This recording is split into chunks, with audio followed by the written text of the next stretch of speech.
Good evening, all, and welcome to the Tactical Devils Monday Night Jarvis's Corner. With me tonight, as co-host, as usual, Mr. Stu Woolley, and we have Mark Langridge as a special guest. Maybe Noradin will join us later. Tonight, we're going to talk about Man United, and Amorim is not getting backed. He's not getting the proper backing. Remember, after the last game, after the Villa, he said the famous words, the good times are coming. Doesn't look like the good times are coming. We have only one player in, that's Cunha. The Mbuemo deal takes forever, and none of the other players are sold. So we will delve into this and talk about it. We will also do the usual transfer stuff. We are linked to Kamavinga. Højlund is apparently staying. Sancho, Juventus deal is stalling. Osimhen apparently rejected Man United, but that's old news. So, I don't know what's going on in the world of rumors, but we will go into it, guys. It will be a 90 to 120 minute blast on Jarvis's Corner and Tactical Devils. So stay with us while I play the intro. You can go and smash that like and subscribe to the channel if you are new. So see you in a second.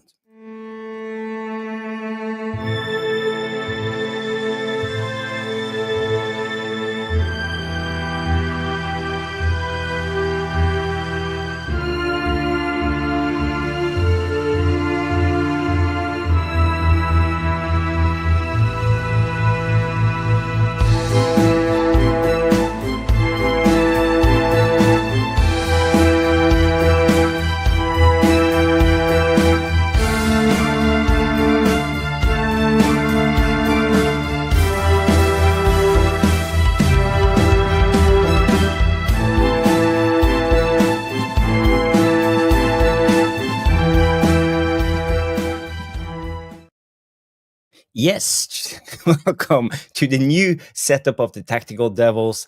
Jarvis in the middle, Mark and Stu, or Stu and Mark.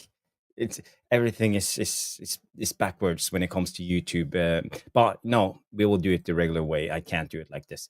Guys, good to see you. A lot of people tuned in already, 32 watching. Remember to smash the like in the beginning of the stream. It's so important for the algorithms to get us out there and push the video. So a lot of people get to see some common sense from the Tactical Devils. I just want to say hi to people tuning in before I say hi to the panel. We have OV coming in and say, cool.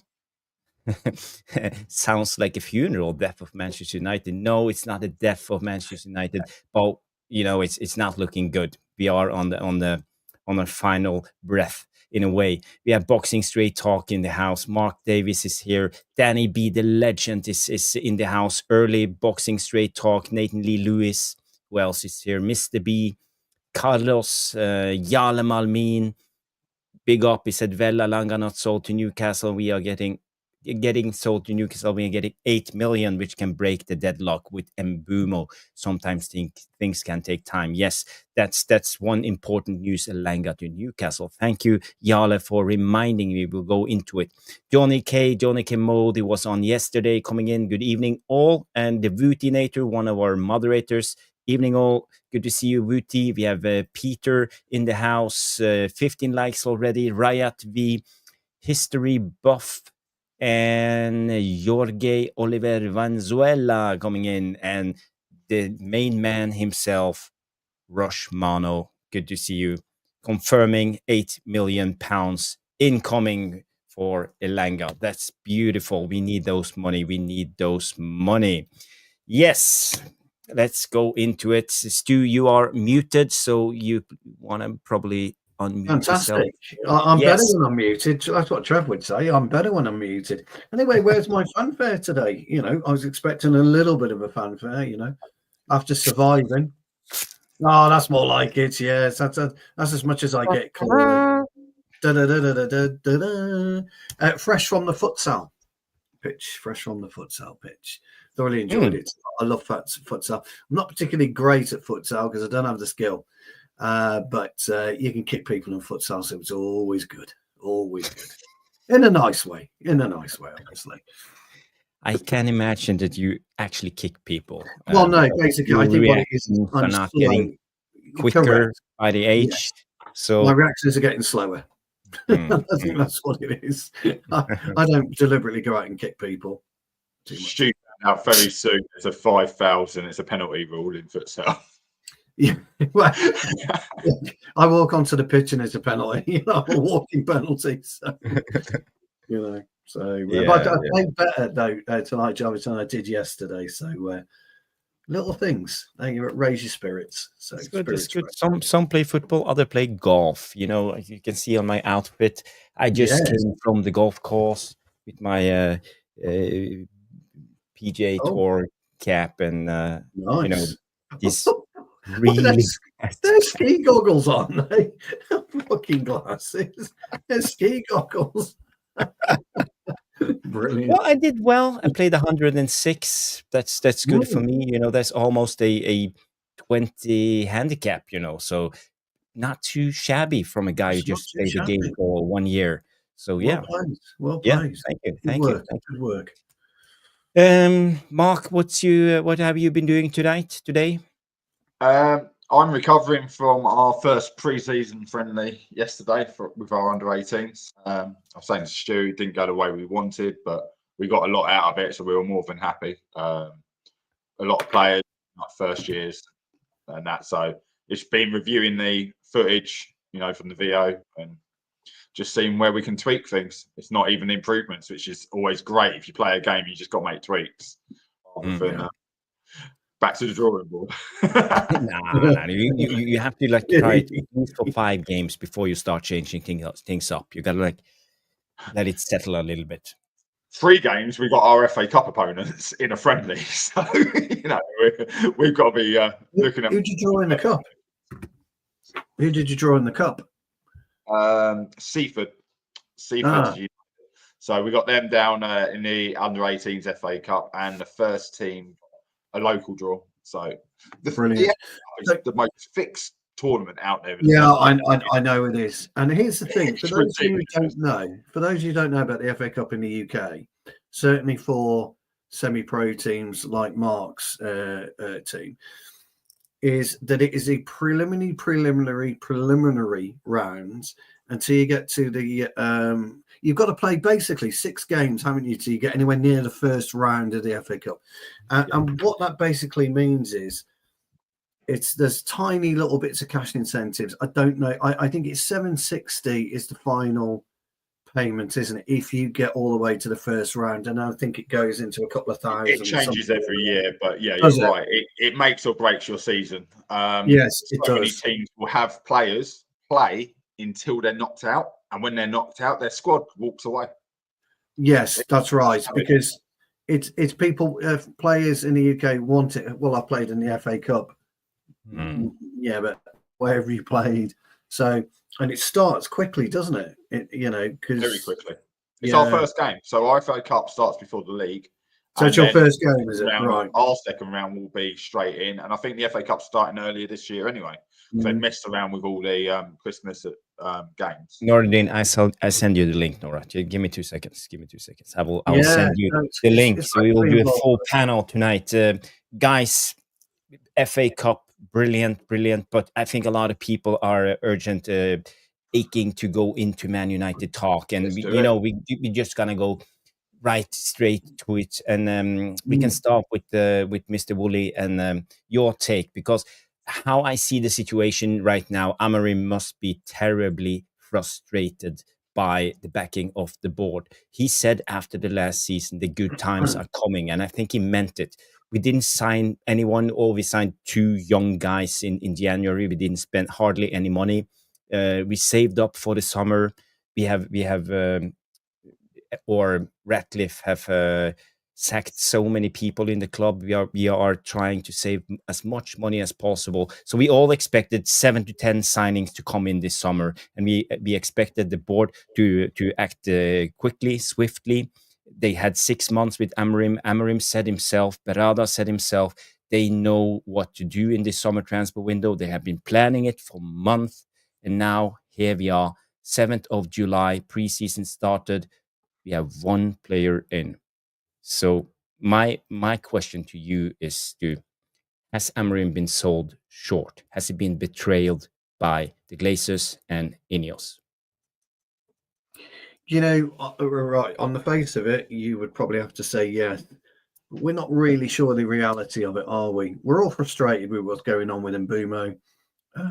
If you look across X today or Twitter, whatever you want to call it, numerous outlets are reporting that United aim to get it all sorted by this week.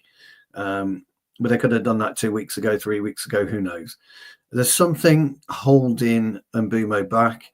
I think there's been some kind of results mentioned today. I've not quite seen it. I've not digested it in terms of where we are with our finances. Somebody was telling me that we've got £80 million in liquidity, cash in the bank, and then we've got access to a 300 million either euros or dollars or whatever revolving credit. Now everybody has business of that nature has revolving credit anyway. It's just it's for cash flow purposes. That's all that is.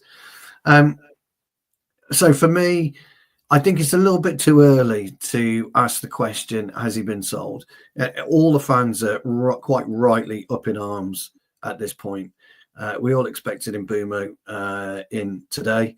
I did. Quite annoyed that it's not over the line. I would imagine the player himself is absolutely livid that it isn't over the line. There are suggestions that Brentford have been watching and monitoring certain sales and values of players over the past couple of weeks and have made a determination that Mbuemo is worth this amount of money now. And you are entitled to do that as a selling club. Until you sign on the line, you are entitled to raise or lower your asking price as much as you want. There's just nothing they could do about it. You go and buy a house, you agree on a house, and it gets drawn out. Then somebody can renegotiate and say, "Well, look, I've decided I want to offer you 200 grand now, rather than 300 grand." So it can be done, and it is, and clubs are able to do that. To be honest, Mbuemo's never been in this situation in his career. If you check back, he's always been an easy sell. This is the first time it's ever happened to Mbuemo, and I don't think he knows quite what to do as a player here. I don't think his agent knows what to do, because it's probably and I don't know who his agent is, whether he's a big agent or a small agent, but there are issues clearly with communications between Mbuemo, his agent, and the club, that being Brentford. Because I'm sure Brentford would have wanted this dealt with by now, and I'm sure Manchester United want it dealt with by now, and I'm sure Mbuemo does. There's no way it's image rights. I'm not buying into the complexity of image rights with him. Again, great player, but he just isn't on a Ronaldo level or a Rooney level or whatever. So I don't think it's image rights. And I don't think actually we're quibbling over £1 or £2 million. I really don't, for both sides, because it's going to make no difference to Brentford, and it won't make any difference to us.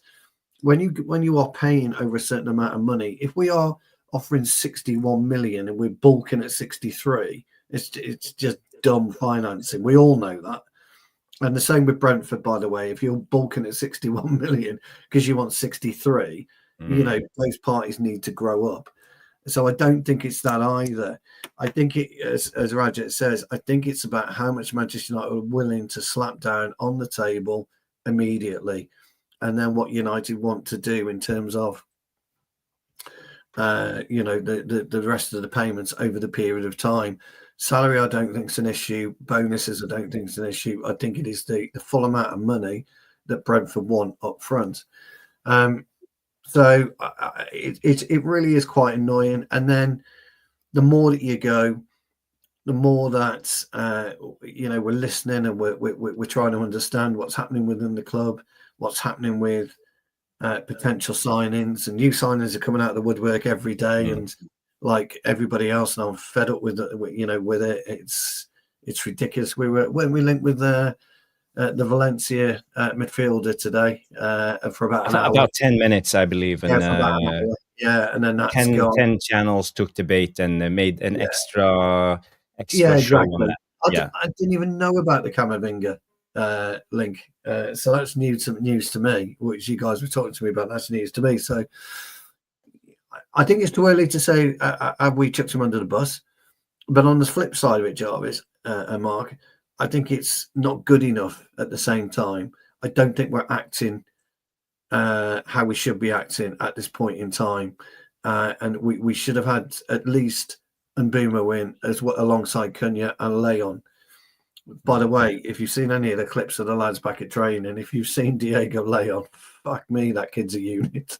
For 17, he is a real unit. I think actually he's 18 now. He's 18 now, but either way, Yeah, he's recently, a proper unit. He is. And so, you know, but we're not going to count Leon, are we? Because we don't necessarily think, or he wasn't perceived to be coming in as a first team player. Whether or not he blows everyone away and he blows himself into the club, who knows? So we've got problems for sure. We are really just crawling along at a snail's pace, as we said a couple of days ago, Jarvis, and it is disappointing. So, but the frustration that I'm feeling is big. I'm feeling big frustration, but I think it's a bit too early to say at July the 7th. Are we chucking Amorim under the bus and will he? You know, that's just my take on it. Yeah. Okay, so you take a more cautious approach. You're not getting angry yet, and you feel there's still a chance for Amorim to get this window right, and for INEOS to help out Amorim and back him properly, so he will be ready for the beginning of the season. Arsenal first game in the Premier League.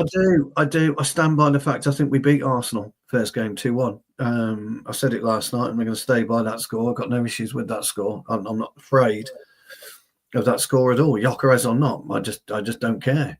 Don't care about Arsenal, and we shouldn't care about our opposition anymore. We should just care with what's happening on our own front door. You know, players have got to come back and they've got to deal with it. You know, and if we are going into the season with the same type of squad that we've got, it's up to them to perform. We've said it before, and I'll say it again. If you're performing as a player, you can have the best coach in the world, but it's an irrelevance. He can only do so much. As soon as you step over that white line, if you can't pass 2 yards, which I couldn't yesterday, it's my fault. You know, Mark's team lost tonight. He's prepared them, told them what he wants to do. Yeah, but the point is, to these players, we have given them a chance. We know their level. We've seen it for so many years. I'm not going to give them another chance. I know they're not good enough, and that's why we need to sign, as we said, 7 to 10 players to get this right. Unless we are accepting mediocrity and not competing. That's interesting. I do think, though, you can't ever underestimate the power of one player, 2 signings. It is really good for you to have somebody like seeing Cunha come through the door, watching him in training, watching how he prepares, watch what he does differently to you. You know, look at his the way that he operates in his speed cycle. Look at the way he takes the ball. Look at the way he uses the ball. You can learn a lot from just watching somebody in training and try and get an understanding, an attitude. Watch them in the gym, see how powerful they are, see what pressure they put on themselves to deliver and to perform. But you're absolutely right, Jarvis. We're allowing Luke Shaw once again to don the red shirt. You know, we're allowing Mason Mount once again to don the red shirt. We're allowing KB Mino to do it. You know, all right, he's been injured, but we're allowing these players to don the red shirt that did fuck all for us last season. Ahmad's come back with the most ridiculous hairstyle I've ever seen. It's just fucking stupid. But that's the problem, with modern day footballers. Because for me, I'd be like, what are you doing? Did you not see where we finished last year? Do you not see the backlash of the fans? And you're coming in with leopard skin or whatever it is, hairstyle. Use your brain. Yeah. But footballers don't do that, and players don't do that anymore. You know, they come in, they stroll. There's no need to provoke the situation to get even worse as it is at the moment. Well, here's the problem. But here's the problem, and this is discipline has gone completely out the window. As Erik ten Hag has famously said since he left United. The interesting thing about it is that if I told them off, I'd have a call from HR. Well, fuck HR. Quite frankly, you're not here. You're here to play football, represent Manchester United, represent the fans. 1 billion of us. if we believe. Maybe you can wrap this rant off with the Beckham Mohawk Ferguson story. Well, it's true. I mean, yeah, everybody knows this. You know, Beckham had a mohawk. He went in with a cap, and he got changed with his cap because he knew Fergie would deal with it. And Fergie, as Beckham, I think, was about to go out for his warm up, took the hat off. Get here. You don't represent Manchester United in that way. He had to shave it off before he was allowed to play. You know, there's nothing wrong with discipline. There's nothing wrong with having to wear black boots until you make the first team and you get your own boot deal. There's nothing wrong with stuff like that. There's nothing wrong with, turning up an hour early. There's nothing wrong with staying 2 hours late. There's just nothing wrong with it. There seems to be a stigma attached to all of that. Hard work doesn't equate, or doesn't. It's not a word or a phrase that is allowed at Old Trafford anymore. You know, we've spent £50 million. We've all seen the pictures of the new Carrington complex. I think you had it. You didn't put it. You didn't show it last night, did you? You had it geared up, but you didn't actually show it. We spent £50 million. It's just the front. We haven't seen them inside. I haven't seen any pictures, but it's just probably some out there. Yeah. But we spent £50 million doing that. So when the players come back, we don't want to see them, skulking into training. I want to see them with a bit of attitude, a bit of determination, and that warrants pulling the shirt on. So I'm fed up with that side of it, Jarvis. Absolutely, I really am. I'm fed up with that. Have we sold him, Amorim, down there? I don't know. I mean, time will tell. It's a bit of an ambiguous sitting on the fence answer. I get that, but time will tell. This week could be a pivotal week for us, couldn't it, pal? It could be. I'm just seeing DC's not agreeing with your. He said another type of Pogba type 6 criticism. What does hairstyle have to do with scoring goals? If you allow me to, I can answer, and I think it's about it's about discipline, and it's about unity in the squad. You don't want individuals flashing around and trying to be individuals at this time. It's about getting that siege mentality into the squad and being united against the rest of the world right now to gain the momentum to go out there and start winning games. And when you start winning games, then there's time to muck around, have a little bit of fun, and try to show yourself. But first, you got to start winning games. Nothing else matters.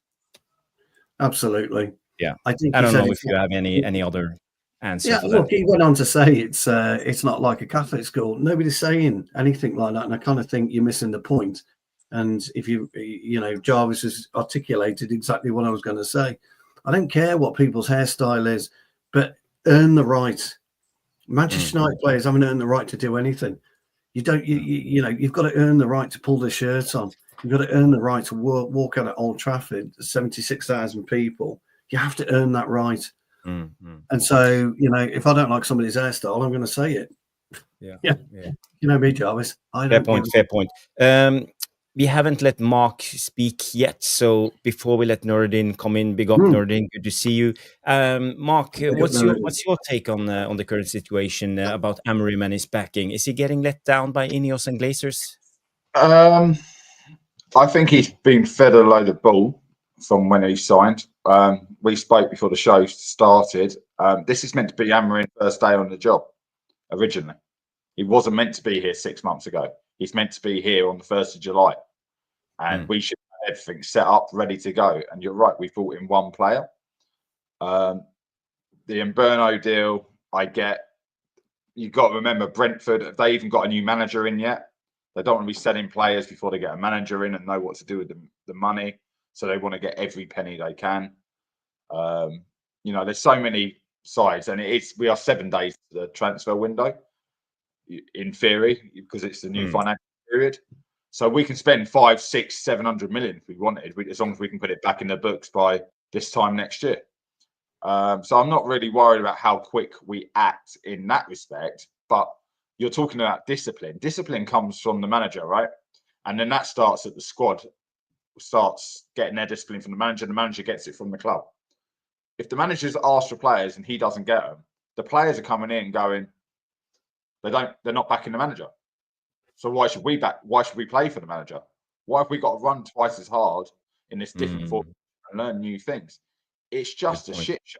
You can have a £50 million new training facility, but I've seen so much rubbish today about, only so many players back.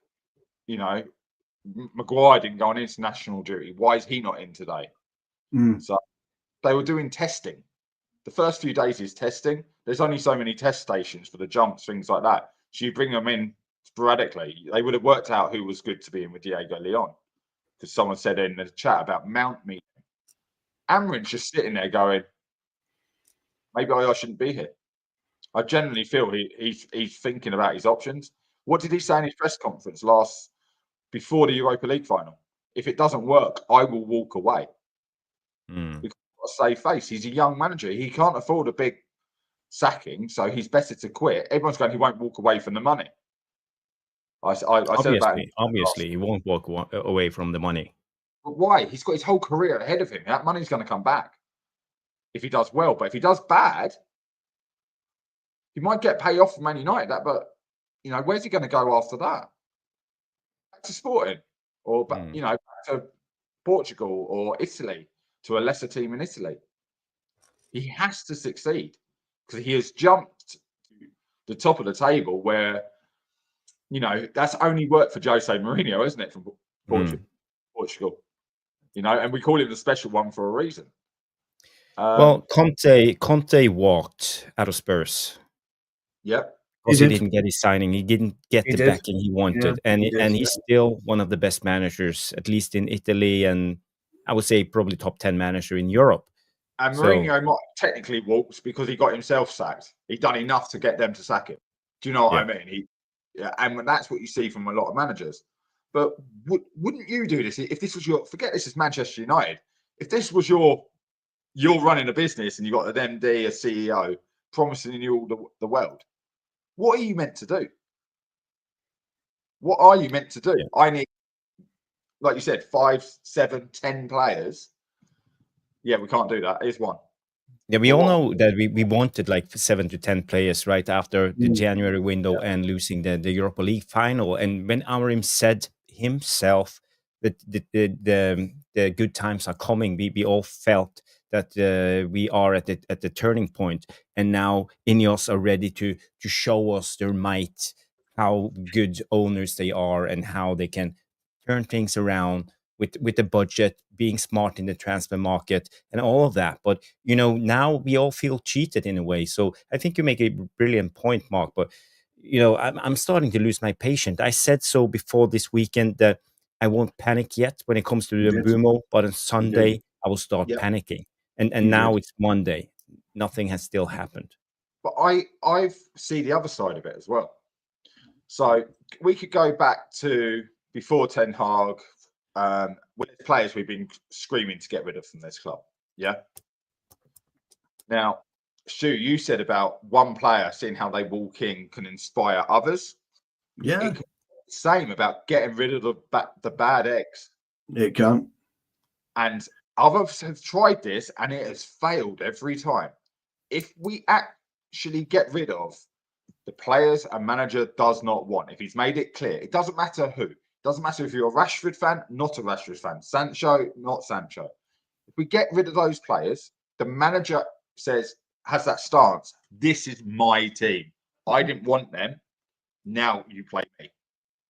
So that can have good a kick on because we know these players are good enough to be higher than 15th. So I like that, Mark, because that's a really good point, because you're absolutely right. Because I think if I was Amorim and those players were coming back today, I'd stick them in their own pen. You got your own little changing room, your own little box room. You got one shower. You have to delay it. You're not allowed to do that. I know you're not allowed to do that, but that's what I would do. I wouldn't even let him through the door. Yeah, and do that. You can have access to the canteen when the first team on in there, you just completely detach them. That's what used to be done. You'd be sent down to the under-21s, or you'd be into the reserves, or be training with the kids. That's what used to happen.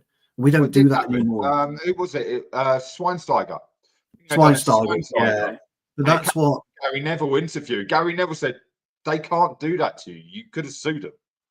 Yeah, and that's what now, 5 years ago, something like that with Schweinsteiger. But he shouldn't be in that position where he can sue them. You know, the club should be entitled to run how they want to run. No, I didn't tell you, Mark. You've played at a good level. You know how it works in football. And football has changed so much. I mean, it's come 360. It really has come 360 in terms of wokeness. Now, maybe, you know, you could argue this is all about you know, the modern day way, the modern day modernism in football, which I hate. I hate modernism in football anyway. You could argue all of that, but the bottom line is you are letting 4 or 5 players dictate to a multi-billion-dollar football club, you know, what they want. And that should never be. It just shouldn't be. Arsenal didn't dick about with Tommy Asu, did they? You've been injured for 15 months. You're gone. You're done. You are done. You know, Chelsea will do the same. You watch Chelsea go over the next few weeks. I know they've got to, by the way, but you watch them go. They'll be contract or they'll be sold. They will be out the door. You're gone. Well, there was a story today about Nathan Wari. You know, the Arsenal youngster, 18-year-old. In the Wari, yeah. Who's demanding game time. Yeah. At 18. If he walked into my office at 18, demanded that, or you know, at any club, any age, I would literally be like, yeah, slam the door, get out my office, and you won't be playing the first team. You know, end of. And if we have to let you go because you think you can demand that you're better than my starting 11, then you're not the right kind of player. You have to prove it. You have to earn it. But now we get directors of football, and well, you can call them what you like, but just handing out contracts with this just so they sign the player. And that's where football went wrong. We're all fighting for the same player, and they just give, and the agents take from the clubs. And actually, the player's left in a position where he's the bad guy. The agent agrees the contract. The club offered the contract. But the player's just like, well, what do I do? What do I do? I've got to pay for my family, my friends, everything out of these contracts. Not every footballer is a bad guy. And they stay there for reasons. Yeah, I'd agree with that. And really bad advice. You're only as good as the people around you. And I think Sancho, because of his age, Rashford, they've had bad people around them. And now it comes out. But look at Pogba. Paul Pogba is a prime example. This guy's ended up putting his brother in jail. And that says that he was never a good influence on him, right? Yeah, he did, didn't he? Yeah. So it makes you worry about that. So that's football. But as for Amorim, no. If he wanted 2 players, he should have 2 players. But if he wants the players, if I've got to choose players in or players out, as a Man United fan, I'm choosing players out over players in. I am. I'm happy we brought in. You're not wrong. You're not wrong, Mark. I want to go to Noradin. I know you have strong opinions when it comes to INEOS, Glazers, and the Amorim not getting backed. As I started, I gave the same question to Stu and Mark. Is Amorim getting let down? Is he he's not getting the backing? Is he sold short? Is he betrayed? Is he undervalued? Is there a conflict inside the club? Do you think Amorim is happy by the current state? No, I don't. Big up everybody, by the way. People, smash the like on the video. Subscribe to the channel. Smash the like. It costs you absolutely nothing. Just like the video. Come on. Yes, thank you, Nord. It's 125 watching on YouTube. So, guys, smash the like. Smash the like. Smash the like. Big up to everybody. Big up to all of you in the chat as well. Yeah, I mean, there are times that you lose yourself in it because as a football fan, it's emotional, isn't it? It's emotional. It's it's the hope that kills you. But in the last 13 years, we've not operated like a football club. We don't operate like a football club. And big up to everybody. I'm listening to everybody, what everybody's saying about the modern game. But players, I've never seen a player go to a football club and get himself offer himself a contract. People who are in the club make that decisions to give the people the contracts. Yeah. So this idea for me of focusing on players, because if any of us, majority of players are working class, right? From working class backgrounds, right? Yeah. Majority of them, any of us who are from those type of backgrounds, if people are offering us that amount of money, we're going to take it and run. And that's what they're doing. So for me, it's never about the working class footballers on that certain money. Yeah, right. So at that young age or that kind of age where they don't have that much life experience, and yeah, sometimes you could say it's about the people around you as well. You could say that sometimes it can be, but it's many different factors, right? When I look at the hundreds, right, if not the thousands of footballers that play, they don't really have that many issues. It's the odd players here and there, but it's certain football clubs. And unfortunately, we're the flag bearers. We are. Manchester United are, because we don't operate and we're not run like a football club. We're Manchester United, everybody talks about, but it's Manchester United. It's Manchester United. It's not. We're not Manchester United. We're Branchester. We're Branchester. We are 32 of us or 31% of us floated in the New York Exchange. The way we do things. And then now you've got people who believe in austerity. Now, I have not seen, even in any time of football, and I'm old enough to be surrounded by people who remember what it was like in the 70s. I've got neighbors who remember what United were, what happened, what the finances were even when we got relegated, and how we came back up, and how we then rebuilt ourselves, right? So, you know what I mean? Because some of us are not being around, but what I listen to those people who have that knowledge, who lived there, who were in the stadium, and I'm like, oh, okay, this is how you turn around.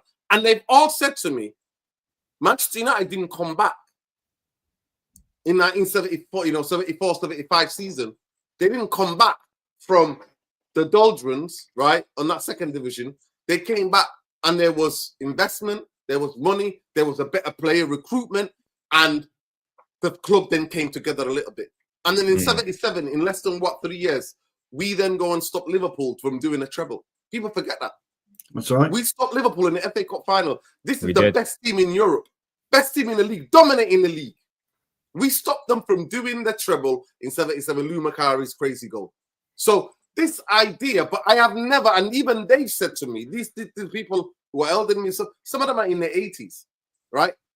They said they've never seen somebody coming into a football club, and even in the way that how modern football has changed, and how before it was the local millionaire who owned your football club.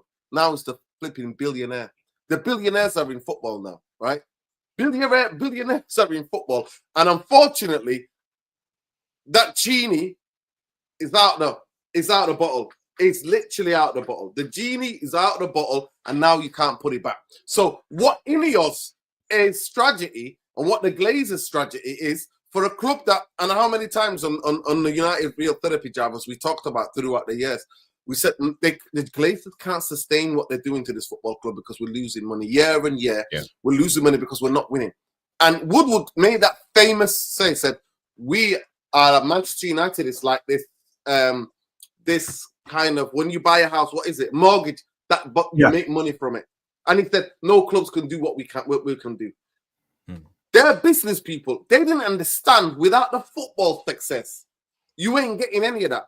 And now, if I'm not mistaken, I think how many clubs have overtaken us? And this after Fergie gave us so much, we were so far ahead of everybody else. Everybody else was jealous. Real Madrid, Barcelona would try to study the model of Manchester United, how the success on the football pitch was also matching the revenues, right? We were getting, right? So at the end of the day, when I look at this football club, I don't. But now and again, like a football fan, I lose myself and think, come on, we can get it. It's this year. This is the year we're gonna get it right. They're gonna back the manager. They're gonna get rid of the players that are problematic, that they've helped to create, the monsters they've created, the Frankensteins they've created. They're gonna get rid of them. We're gonna go back to being a football club. And unfortunately, for me, the signs were there in January. They bought a guy into a league that he does have no clue about, regardless how well he done at Sporting. They bought in. We had a coach who needed specific players to play a specific type of football. That was Ten Hag. They then doubled down and got another guy who needs even more specific type of players and in the positions to play the football he wants to play.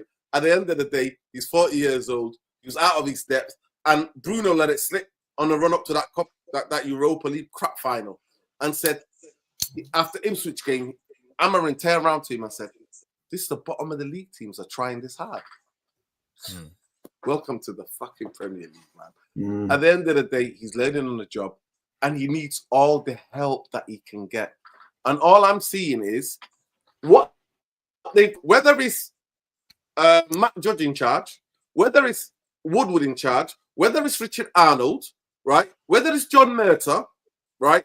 Whether it's Omar Barada and Jason Wilcox, what are we saying in the transfer market? Manchester United move like a slugs, right? They make all the patterns are there clear to be seen. And that's when you know it's something that's deeply structural in the way it's not even a football club, this business is run. Yeah. We're run like a business that floats on the exchange. So it's this kind of like psychological kind of like torture. Mbuemo 5 weeks ago, this was the breaking news. Mbuemo, and we're like, wow, player like him who's got 20 goals last season in the Premier League, wants to come to us after we finish 15th, blah, blah, blah. And then, like the slug. So then when he signs, we're all like, so we forget about all the other positions we need. And majority of us have said, Jarvis, for this coach to keep, and I'll just sum up, to keep his job, he needs at least 5 to 6 players, and I said 7 in the first team to be able to get it. And we need to get the spine right. A goalkeeper, a centre-half, centre midfield player, a striker, the number 10s, and maybe somebody who can play, an attacking player that can fill in at a wing-back, because Diego Dalot is not it. Masraoui as a wing-back is not it. And I'm sick of the 5 at the back. So for me, when I look at it, I think, who have they backed? The only coach that I actually think that in all the 13 years that came to being backed was Ten Hag. Really, he was the coach, and he wasn't fully backed either, because there were structural problems at his football club. He's not option D, E, and F is not getting properly backed. But what I'm saying to you, in terms of the panic in it, they panicked to get in Casemiro, all these. What I'm saying to you, if you looked at the money, if you just looked at the hard, cold money and didn't know the context, Jarvis, you would say that they backed. But they didn't, because everything was. I mean, Ten Hag said last season, remember last season, Ten Hag, we were a month and a half in, we played about 6-7 games, and he was still saying after he'd been interviewed, we're not ready. Why were we not ready? Why? Because they brought players in too late, and the adaptation plan was not there. So at the end of the day, I look at it, I think the INEOS thing is an absolutely nothing but a disgrace, because they're just here for the vanity project. So a 70-year-old man can say to you, oh, I was crossing the border from Mongolia to China. They didn't even ask for my passport. They knew I'm a Manchester United owner. That came out of his own mouth. If that's not a vanity project, I don't know what is. Joe Glazer, they're still waiting for Joe Glazer to wake up in Miami for him to okay things. This is who we are, people. Sorry, it was a long answer, but I had to get. No. It's okay. It's okay. I just want to go back to Stu and Stu. When it comes to all of this, where do we go from here? Because it apparently looked difficult for INEOS Glazers to sign players. Mark mentioned to me before the stream that every time we need money, they have to call Joe Glazers to sit in Miami in the beach house, relaxing.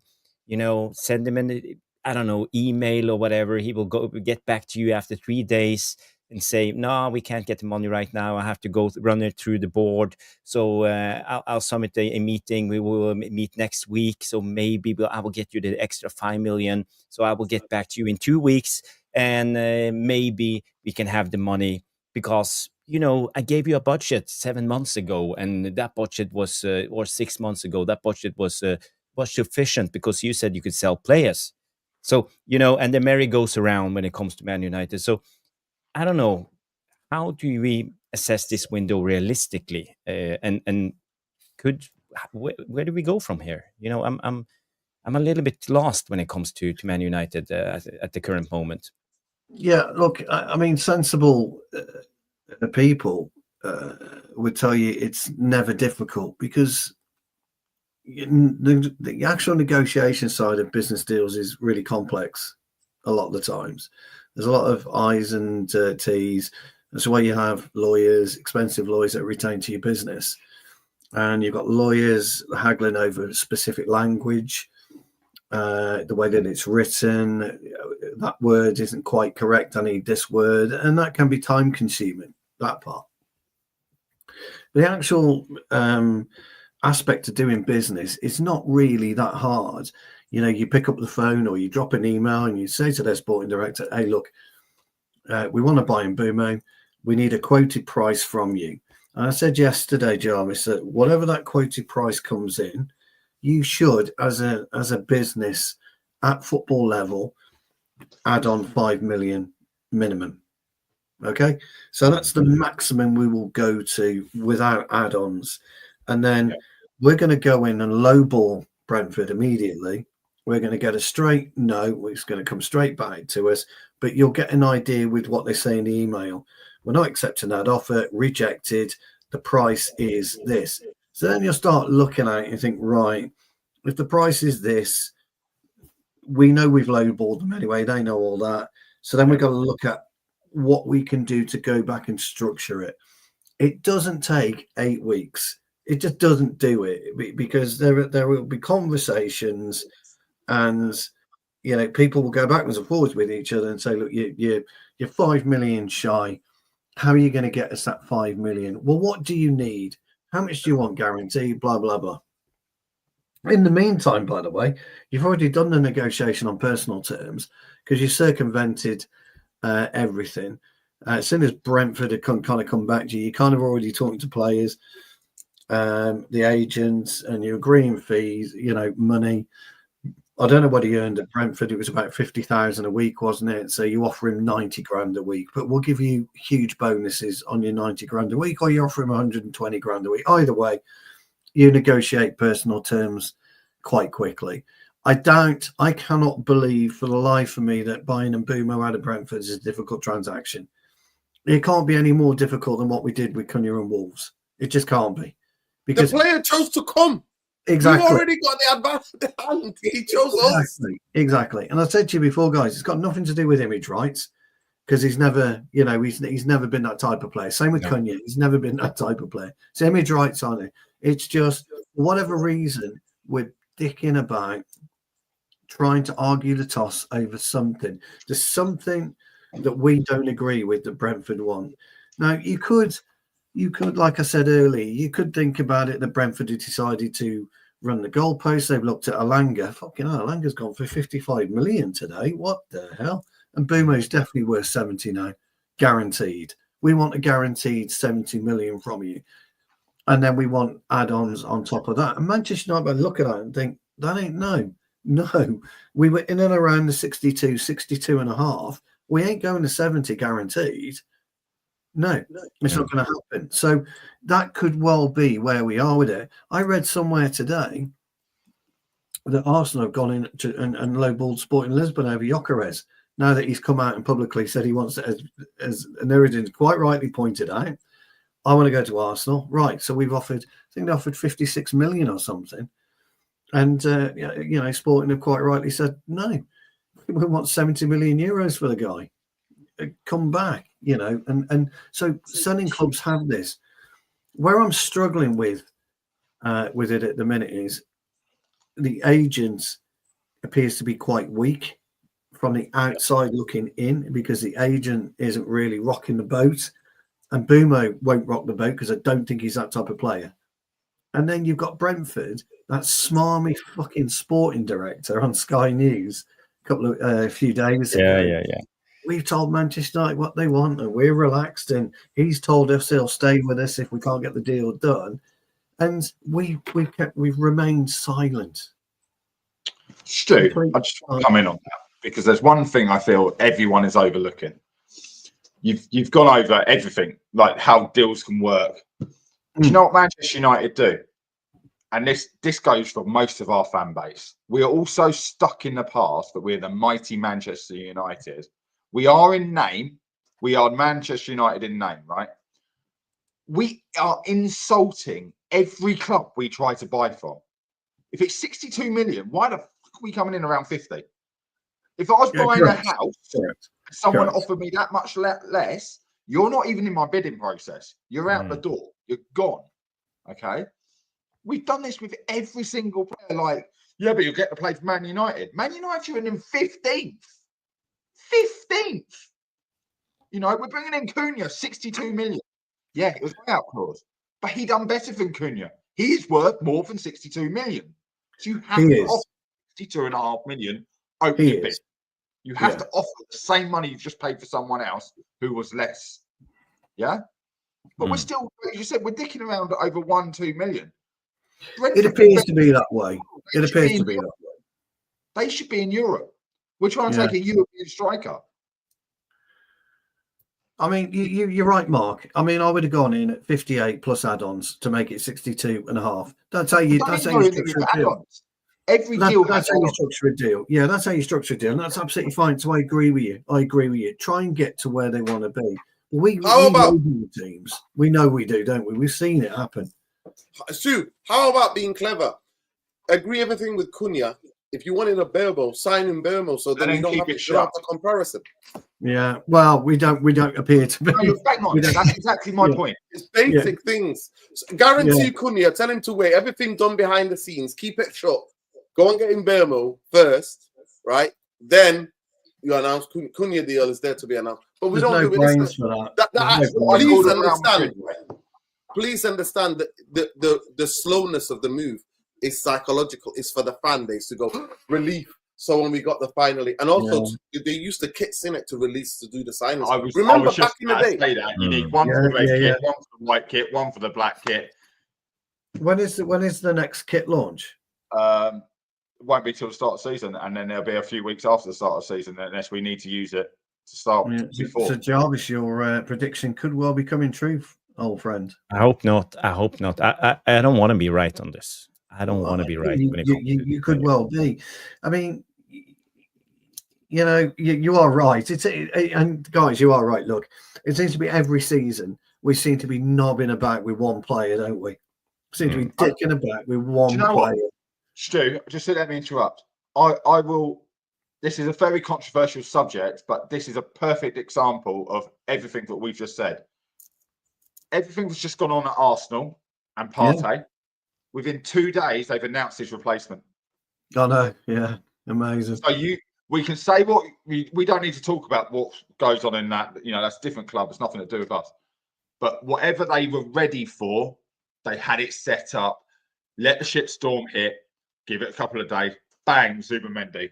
What do you think about that? Here is his number. Ta-da. Yeah, I agree. No, do you remember that's Ronaldo? Did he come in on his own? No. 3 players at the same time. Fergie used to do it all the time. All the time. Yeah. So. Yeah. Yeah. I used to do the paper rounds when I was a kid, when I was in school. And always, the evening news, the news writers quickly grab it, back page. 3 signings, 2 signings. I'm like, yeah, Fergie just in the middle of the pitch with a scarf or sat with them inside the, that's it. This is it. This is what used to happen. Because we used to be a football club then, in terms of because he had the complete control on how the football club was run. And unfortunately, we don't have that. And we never had the plan. And the INEOS Vanity, we'll see. We'll see how long the fans put up with this. For me, it's 15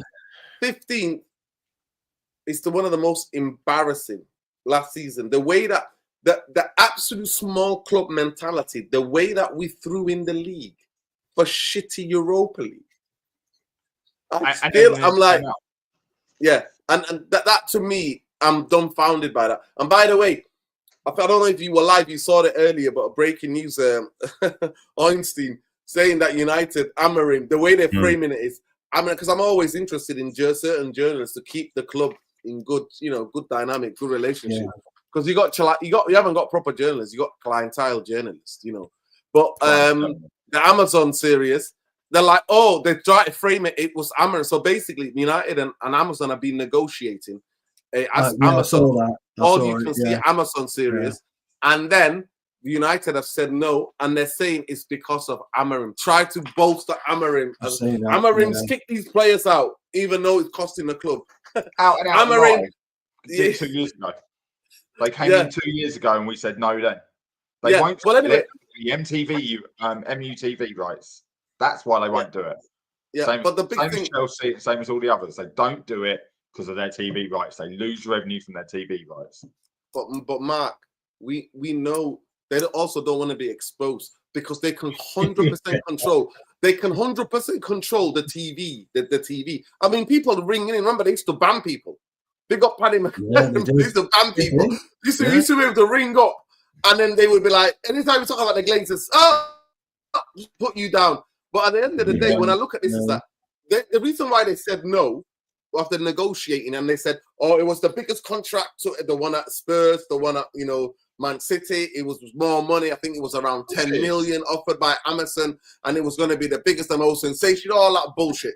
And they said it was because Amorim said no. It's because you said no, because you don't want to get exposed. And like he said, you don't want to lose the revenues you're already getting from the club TV station.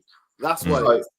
So before we also say something about Amazon, I like Stu. I think that was a couple of weeks ago or a couple of shows ago. Anyway, you said, "What's the quickest way to get money into Man United?" Amazon, Old Trafford. Yeah. Oh yeah. That's money in. Yeah. And I can see the chats just all saying the same thing. We're all saying the same thing. It would expose everything behind the scenes. You've got all these issues.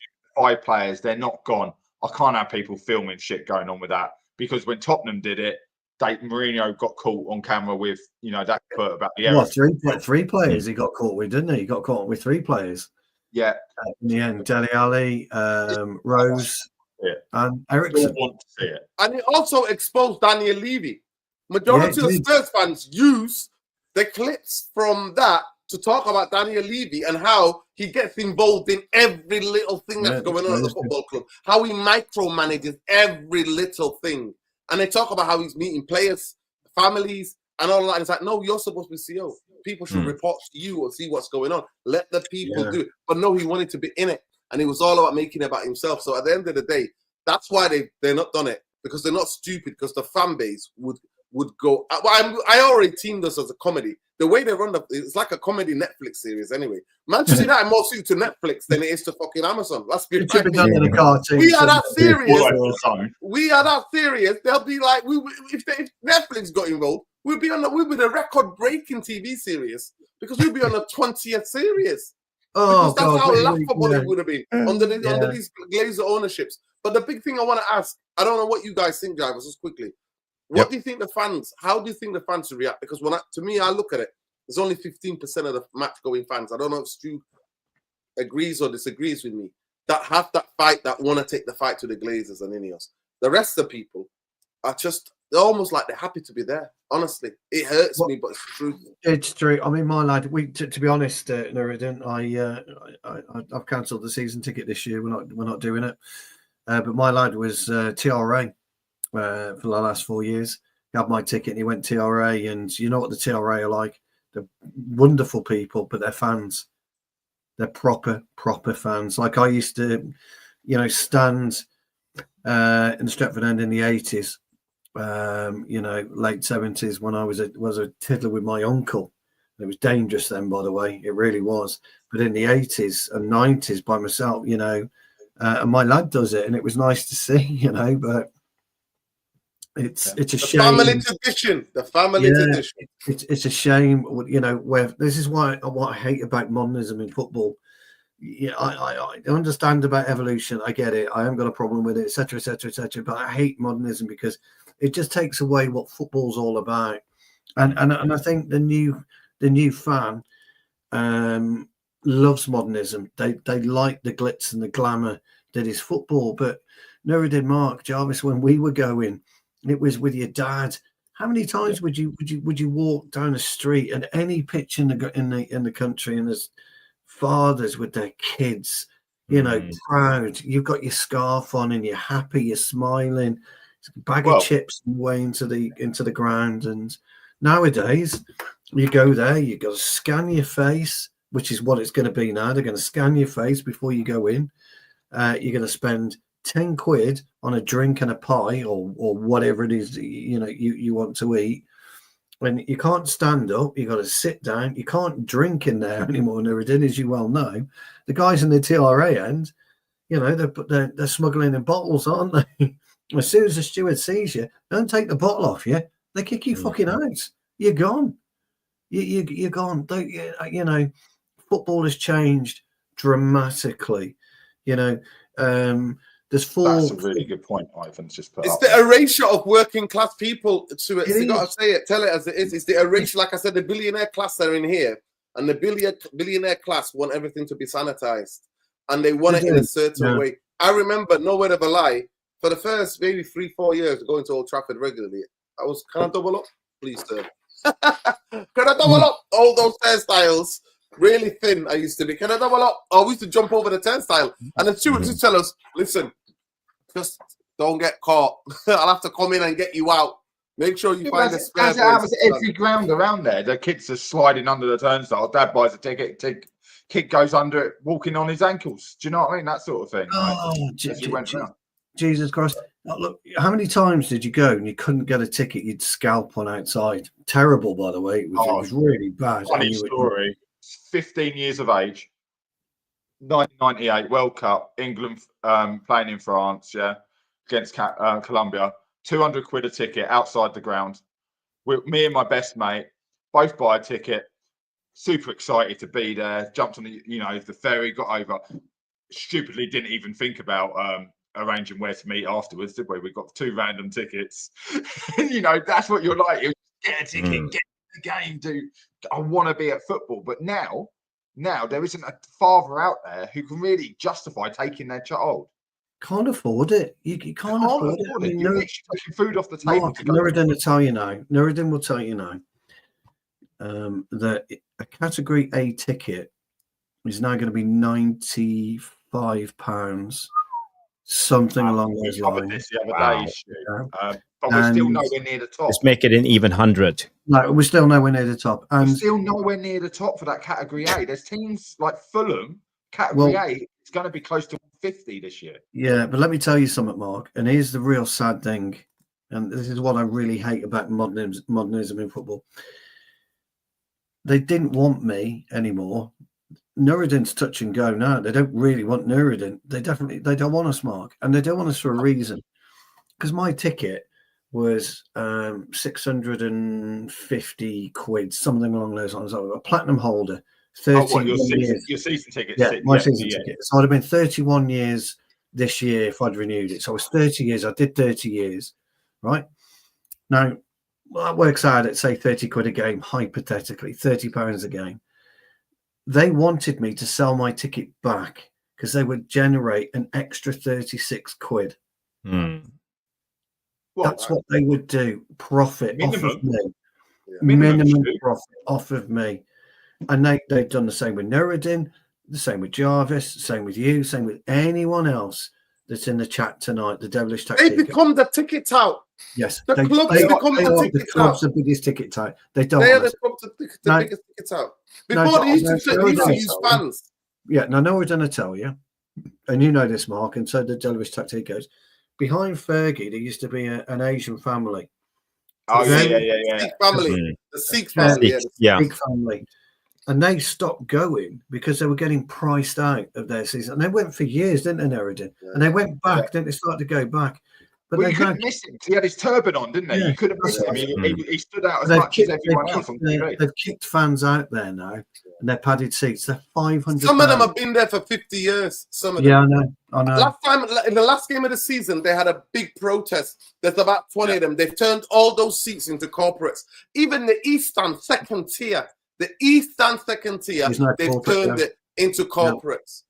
That's what they've done. They've kicked out the seats that we were sitting on. We were in S20. They've kicked us out to the north. Oh, yeah, so now we might be coming back. Yeah. It came out. There was a Chinese family came over, obviously absolutely loaded because they bought a couple of tickets, 4 tickets together, £400 a ticket from the club.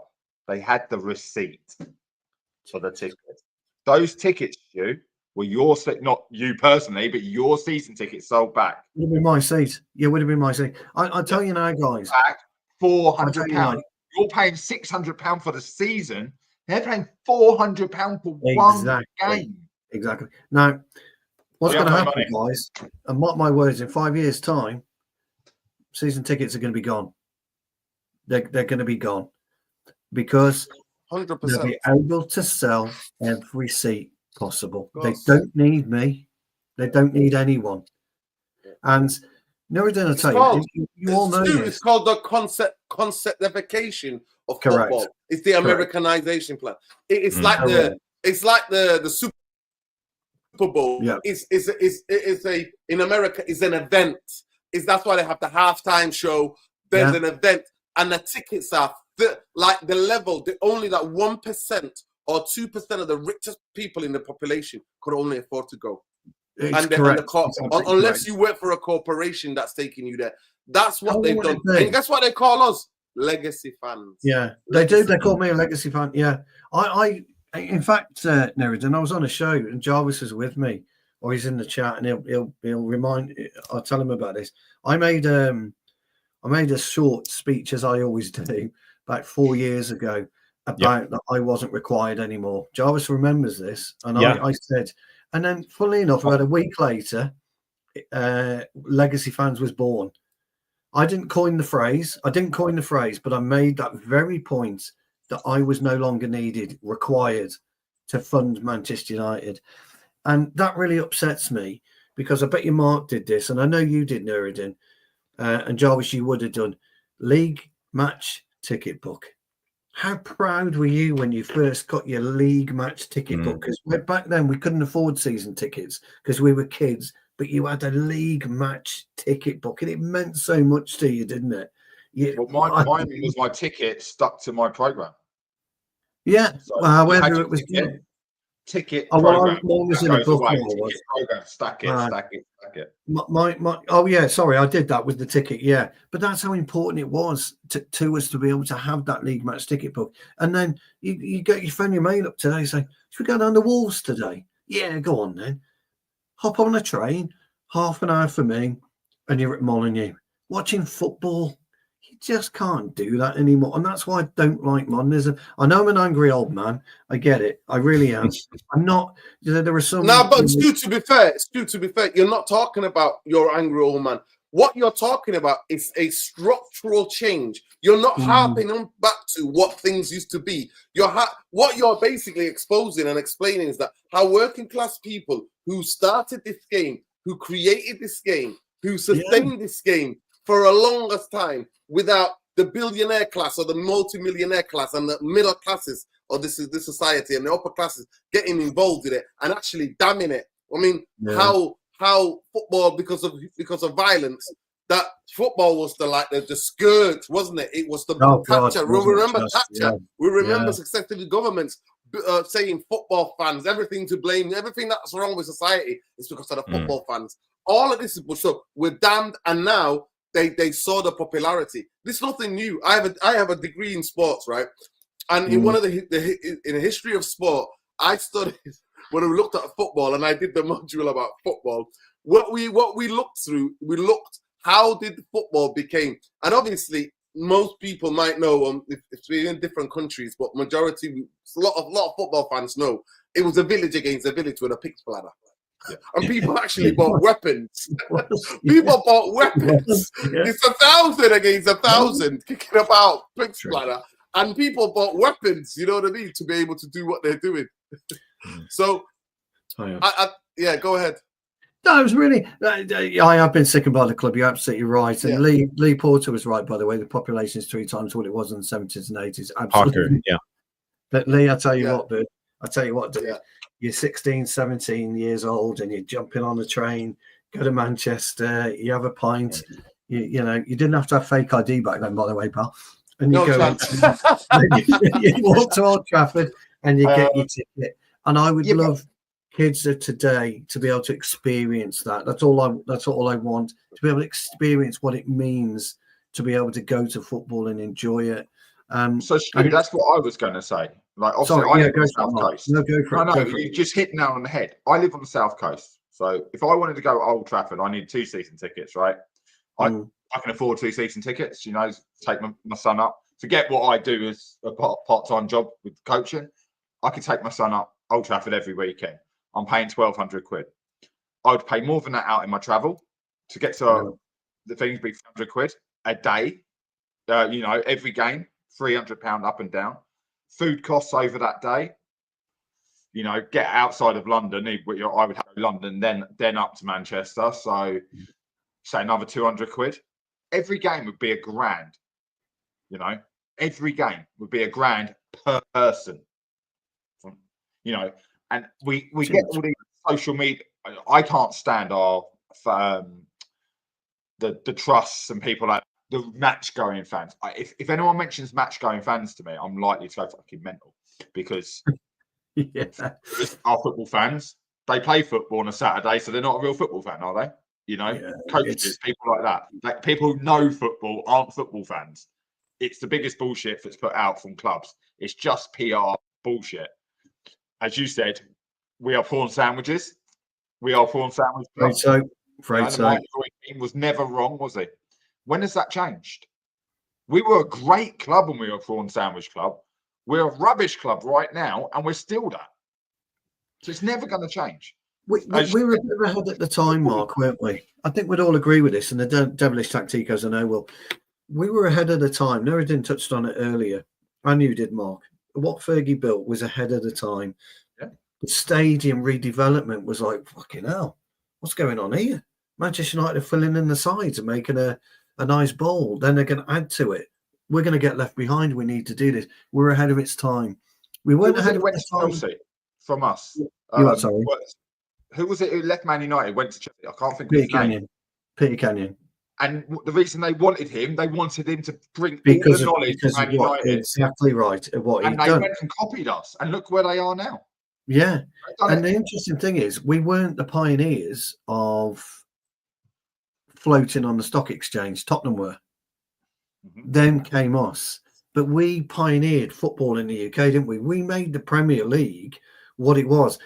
And that's actually, guys, got nothing to do with winning the Premier League. It's what we became.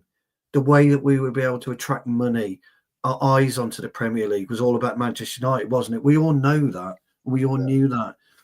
I mean, even if you take it historically, Matt Busby was the person to bring idea about putting a boxes, because he went on holiday to the US and he saw what they were doing with the baseball. They had boxes and where they could drink and eat and stuff like that. And he was like, why can't we have boxes? But for me, the Martin Edwards, I'll never forget being on a Stretford, being a kid, and people going, it's the bloody Edwards. Why are we not doing this? You know what I mean? I'm like, bring me back that problems that we were going about the Edwards. And every year, every summer, I would see the builders outside Old Trafford. I used to go cycling around there, you know, seeing what's around there. There'll be worksmen every summer. But going back to little improvement. Exactly. And then I never forget when it's, you know, the Stretford and the East, when we filled the corners. Do you know what I mean? How that was, how exciting it was.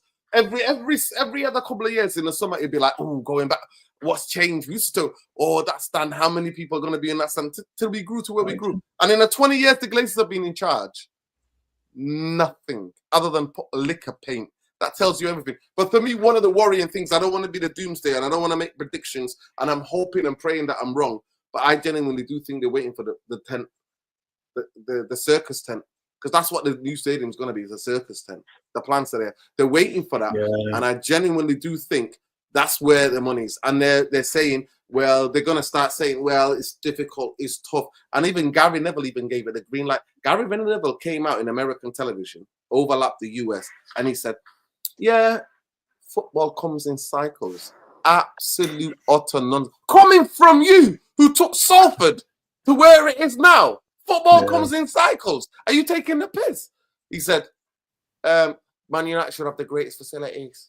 No, mate, because you want those apartments, don't you? They're real estate. And that's why that's you're what he wants. Jim. Yeah, behave yourself. Don't insult our intelligence. That is what it is. True. The Glazers in 2018, the Glazers wanted somebody who could go to the local council, had the political whereabouts in UK politics to be able to get a green light about the redevelopment of that part of Trafford. That is what this is about. And that's why INEOS are here and the reason that. And I don't see things changing fundamentally unless we get off the stock exchange. If he was serious, put it this way, if he was genuinely serious, why is Jim not buying the 31 shares that are on the New York Stock Exchange? And that would give him, then, of course, they're in Class A, aren't they? They don't have that power. They're not Class B, right? But that would still give him a certain weight in a boardroom. Do you know what I mean? Him owning the Class A, even though they're not Class B, because Class B have all the voting rights, but it would give him, and he would take us up the New York Exchange, and we would operate like a football club. And all of this about these 5 players that we want to get, it takes is 25 million from Jim, 25 million from Joe Glazer, 50 million. You would just rip up the contract, pay them off, see you later. That's what clubs do. The biggest thing about anything is that look at Man City. Even though the amount of cheating that they've done with 115 charges, every time a signing or 2 came, once it didn't work, boom, they got rid straight away. And here we collect them. The fact that Luke Shaw is at this football club, starting his 12th season, is laughable. It is laughable. He's only actually played enough games the last 5 seasons. He's been in. Mason Mount in 2 seasons has started 13 games and had 30 game involvement over 2 seasons. And we pay him 200 grand a week, and we gave him the number 7 shirt. So everything you need to know is there.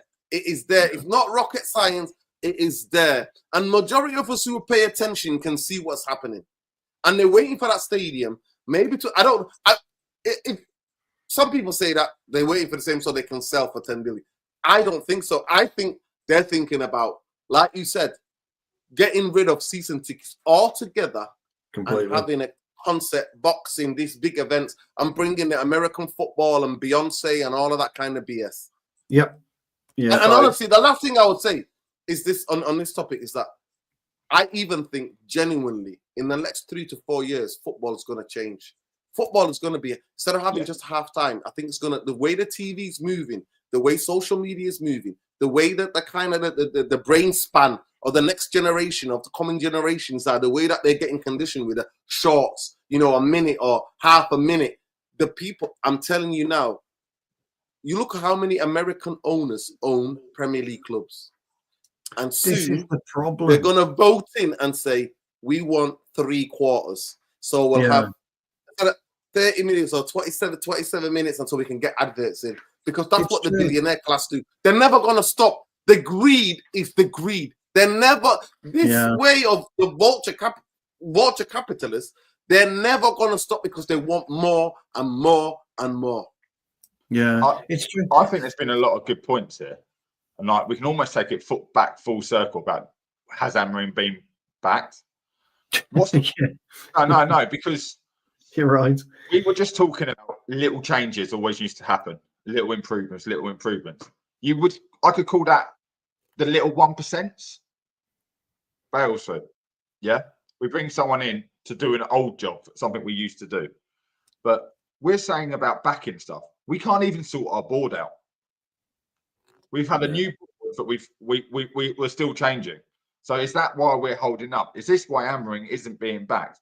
I don't believe this shit about, we're not sure on the manager, let's not give him the money, because that's quite true. Someone put in the chat, the Glazers went out and spent millions on big names to keep the price of Manchester United high because they're an asset. Everything is an asset because the world we live in we are a commercial club, So everything. And Mark, and that's why they pay big wages too, Mark. That's why they pay big wages too. Yeah, because the depreciation is less, so therefore that's why it's 50%. I'm not sure how many people know about it. If they extend by 1 year, the player gets 50% of the sale. That's right. So that's all to inflate the cost of the club, keep the revenue high. So could we have been sold for 4 billion? Yes, but we were only ever one because we inflated our costs. We've been cheating just as much, but we've been doing it in front of people, clear as day. Do you know what I mean? By inflating prices. We brought our demise on ourselves because we pushed the prices up over the last 12, 15, 20 years because we were always buying the best. So we come back to Amorim now. Now we've dropped down. It's a bit like we bit the hand that fed us. We didn't succeed. We brought something and now we can't get it back. So it's true. I agree. We're damned if we don't. Mark, the only other thing to say quickly is that also the Champions League, the idea of competing in the Champions League. So it was also that because then the sponsors would stay. And the sponsors, so that was to keep the sponsors happy. Playing in the Champions League. Me and Stu, I messaged you, didn't I? Because I bought Yeah, the purple top. We have no shirt sponsor for our training kit. Now, I didn't know that they could pull out. Their contract was not due to finish yet. So that's another one. That's 2 training kit sponsors that are cancelled. Yeah, it's really strange. But the interesting thing, what you guys are saying, and you both raised some really, really good points. We know where it's going in the UK, don't we? In 5 years' time, they're looking at 12 Premier League clubs, and that's it. No relegation. The rest will be Premier League 2, etc., etc. I think they're looking at a TV deal.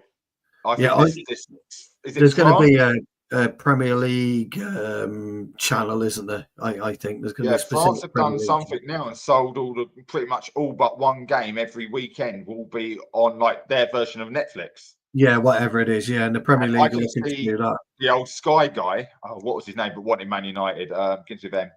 Murdoch. I can see him going. At last, there's a way. There's a way for me to get Premier League football. 100%. Am I right in saying that this season coming, they're going to interview subs, actually on the subs bench, and they're allowed into changing rooms before games now, aren't they? What's all that about? Right. So intimate access. Don't believe this. Don't believe this because we have rights and forget the imaging rights for the changing rooms. Yeah. Right. But it's not just that. Obviously, I work with under 18s. You can't do that. They would have to be in a separate changing room and things like that. They wouldn't be able to be on the cameras. What if they were getting changed? Shirt off. You can't even show that. There are silly little things in the UK for we can't do. Safeguarding reasons. Yeah. I don't want any of that anyway. So there are silly little things. They'll find a way around it. Don't get me wrong. They'll probably get the law changed. They'll do the tunnel. They'll do the tunnel. They'll do it in the tunnel. There's been some coins. You mentioned there's some phrase coin in here, Jarvis. But that's nothing new. Premflix. What else have we got? Yeah. This one's my favourite. Prem Hub. That's my favourite. Talking to players at half time is nothing new. It's done in non-league football. Yeah, I know, but do we want it in the Premier League? Well, I don't think so. Premiers and Prime I quite like. They're told what to say, so what's the point? Yeah, told what they can and can't say. Jarvis, we've gone off on a real tangent here, pal. Yeah, I enjoyed it. I'm almost like a fan watching YouTube. It's brilliant show, guys. We are 1 hour 22 minutes into the show. We are on how many likes? I don't know, 80 something, 80 something like that. 406 watching. So please, if you haven't, please smash a like. We need all the help. I want us to get to 100 like. I put a poll up to remind you guys. Let's get to 100 like before Man United signed a new player. I don't think that will happen. I love that. Just like the United Strand guy, man. I'm getting a bit fed up with him, to be honest. I wish he'd just shut up until the season starts because he's not counting friendlies apparently. So I'm a bit fed up with him, but he hasn't got a hope in hell of getting his haircut at this rate, has he? Although I think Nuruddin, I'm on record, by the way, pal. I think we'll beat the Gooners first game of the season 2-1. I'm on record. Of course, it's our record, isn't it? To be fair, our record against the top teams last season. Not bad. If we only play the top teams. That's all we can do. They turn up for those games, don't they? They turn up for those games, don't they? Which goes back to me saying about getting the bad eggs out, because that shows our potential. Yes. Yeah, 100%. It shows our potential. We are 399 people watching at the time, and 80 likes according to Boxing Straight Talk. So let's change the subject. I want to go to something else, and you all know what it is. It's a daily thing, and we need to just go to it. Da, da, da.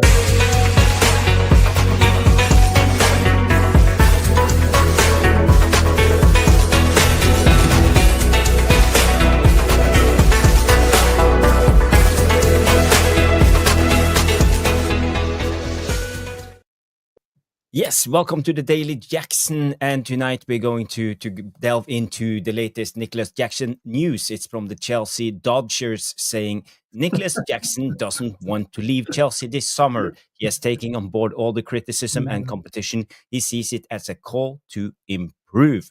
His aim is to put the last few games behind him and get back to his best. So it's not looking good for us getting Nicholas Jackson this time either. But maybe tomorrow, guys. Maybe tomorrow. There will be another day. I actually think that photo of him was saying, "Come and get me, Jarvis."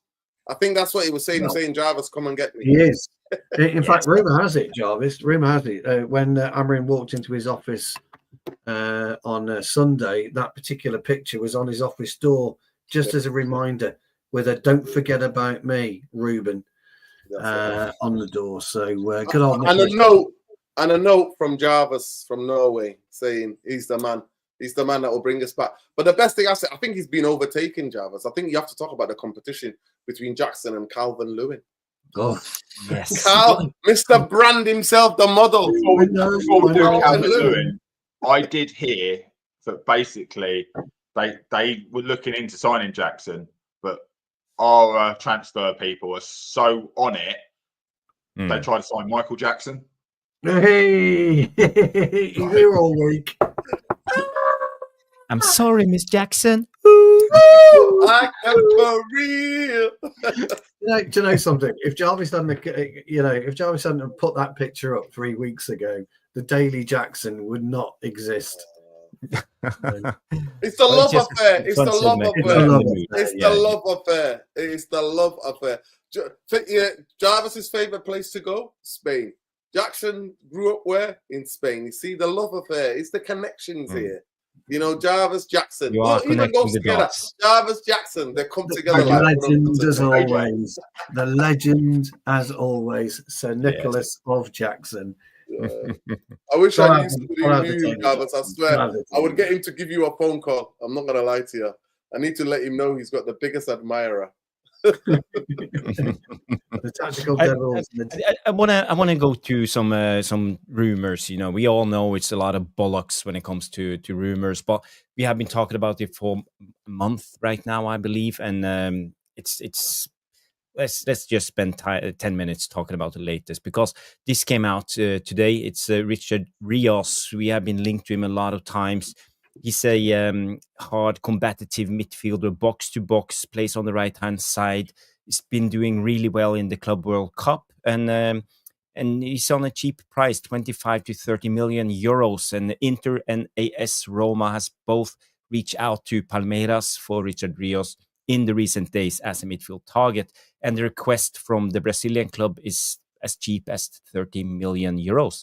Do any one of you rate Richard Rios? Have you seen anything, Noradin? I haven't heard your take on this player. Yeah, I like him.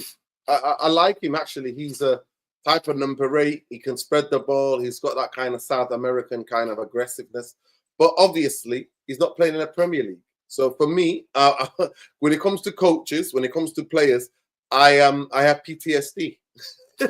I have PTSD because my football club is not a stable football club. It's not a football club really. So any player that we do get, it's always a big risk, and I'm always worried. But in terms of him as a player, his attributes, the level of physicality, the intensity, what he plays with, the intelligence, you know, spreading the ball, like he pick it from the center and crack it right to the fullbacks. You know what I mean?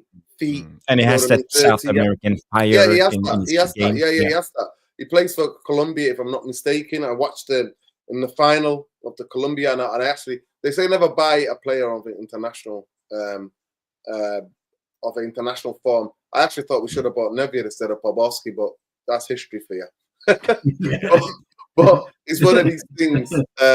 One of these things for me. So I don't know how he's going to do in the Premier League. But Manchester United are not a stable football club, and can we take that type of risk? That's the biggest thing. Can we take that type of risk? And that's why I always think. I remember Casado being 6 million. Apparently, he's 25 million. They want his team. Yeah, that's what they want. That's in dollars as well, apparently. So euros, I believe. Yeah, but it is what it is. He that makes no sense. He makes no sense because he wasn't scouted till he was 19. Yeah. From a the 20s futsal team. Flamingo. They brought him in. But he plays as holding midfielder. That's not a futsal position. As you well know, there are no holding midfielders or defenders really in futsal. It's all go, isn't it? As you found out yesterday, Stu. Yes. And you say, like, South American football is so skillful but slow. Yeah. And we've fallen for this. Kleberson, Anderson, Ron, when he came to Man United from Italy, it just doesn't work in England. You can have these players, they need to be fast, lightning quick, and it's just 1 or 2 step overs and I go left or I go right. These guys are all about tricks and they don't work. If you put in a trick out, still now, to this day, he can smash all over the place. He can look great in the World Club Cup and things like that. But stats are, as you just said. Yeah, but Mark, you are right. And the problem with bringing in South American players is because their football is rooted in what we call Jenga. Jenga is all the tricks and flicks. And it's also rooted in it's relational football. It's all about, you don't want to play stretch out the pitch. You want to play with your players. You want to go close to them, set up 1-2, dribble a little bit, stay close. And you don't know how. Joga Benito. Yeah. And it's a different culture. So it's very tough signing a player directly from South America because you don't know if they can handle the organized football that we have in Europe. To be fair, some have adapted, Jarvis. Some have adapted. Going back to Mark's point, some have adapted. Casado was the player that was seen and he went for 100 mil. Yes, I think he's the best player for Chelsea. But to me, he adapted, and it's about the adaptation. Now, the big football clubs, they use the Belgians, they use these other, like maybe, especially players coming from Brazilian leagues, the Dutch league, the Portuguese Russian league. See if they adapt. The Russian league, yeah. I mean, what was that Ukrainian team? They had about 20 or 15 players. Was it just? Yeah, so it's about the adaptation. It's about, you can get these players. Can they adapt to the environment? Can they then harden up? Can they then leave? But for me, the biggest thing is that I've got PTSD where I don't want coaches, and I never wanted Amorim. No, ask Jarvis. Honestly, I was saying, De Zerbi was the kind of guy, at least give me good football, because when I go to that stadium, I know we're not going to challenge for a Champions League anytime soon. We're nowhere near a Premier League football. But as a match goer, I just wanted good football. I just wanted my team to get out, a pattern of way getting out, so that it's drill, and then we could score a couple of goals and do overlaps. But it was Raiola. Raiola was the guy that I'm just like, if something to happen to Amorim, I'm like, get Raiola in, because he is somebody who knows that there's no adaptation needed because he knows the league already. So this idea of getting players from Latin America or 4 corners of the world, I don't think Manchester United can take that risk at this moment in time.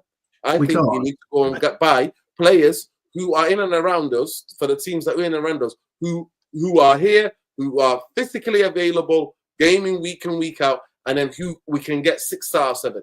6 out of 7. You know what I mean? 6 or 7, sorry. 6 or 7 every week that we can get. That can hold their own. The problem is that we don't do those types of deals anyway.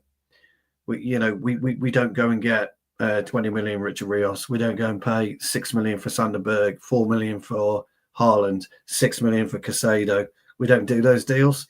We just shy away from those deals all the time. But we're also too big a club to do them. We're too big.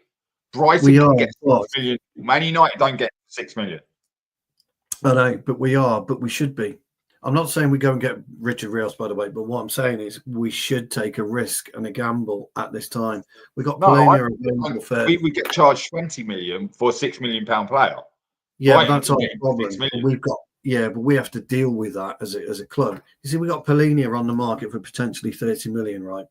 2 years, 3 years ago, yes. I mean, fucking hell, I'd have had him all day long. He went for a steal at 50. Didn't need to buy him. Absolute steal. But these are the type of deals we've got to start to be doing. So maybe a Diego Leon is the type of deal. Maybe. I'm not saying it is. I'm just saying maybe. He needs a loan. Yeah, at 7 mil. Maybe that's the right deal. But I like what I've seen from Rios. Absolutely. I think he's a really, really talented footballer. But can he adapt into the Premier League when we need somebody to adapt in the Premier League? Absolutely not. So you would then go and look at Douglas Luiz, who plays the central corridor perfectly, and you're going to get him at a valuable price. So we should maybe look at somebody like Luiz if we want him to come in. But then what do you do with Agate? What do you do with Bruno? You know, people are saying, let's look at Edison. Oh, you know, I love Edison. Hackney. I love Hackney's Edison. the player we should look for. 100%. Yeah, Hackney's one. You know, people want Wharton. We're never going to get Wharton. We know why we're not going to get Wharton. We'll probably get Hackney. But I think other clubs are in for Hackney. Crystal Palace actually would be a better fit for Hackney, if I'm being honest. It would flourish at Palace, and then it'd be out of our price range. So, you know, if you're going to buy Hackney, you've got to bring him into play. We've also done with too many South Americans. It's the same as having too many African players. Yeah, that's a lot of travelling back and forth for their international matches. Nation Cup. Yeah, the African Nation Cup for me is the biggest one.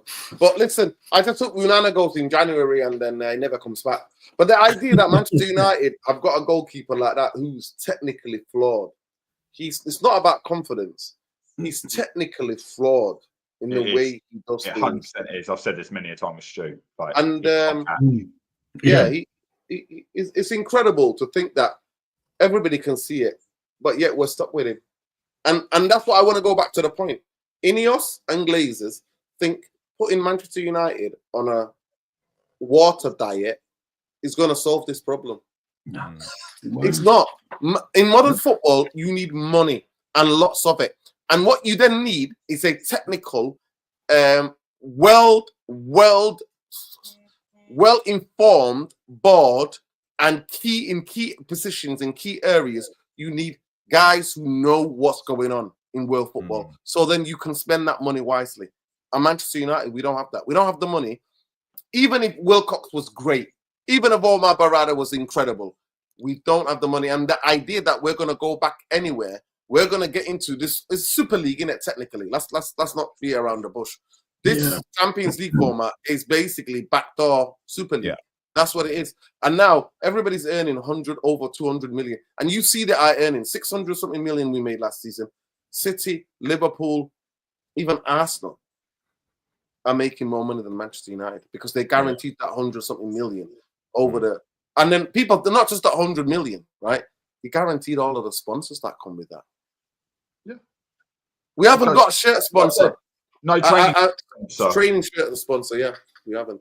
What? And can you imagine the thought of you saying that like 10 years ago, 15 years ago? Manchester United do not have We were the first people to have it. The Aon we were Sport the first one, DHL. Thing. DHL. We were the first to have it. That was unheard of. Yeah, it was. I remember DHL was the first one, wasn't it?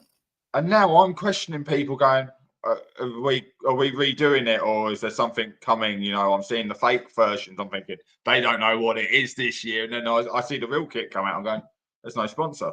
What's with that? Why are we not getting sponsorship for the training ground? That's another sale.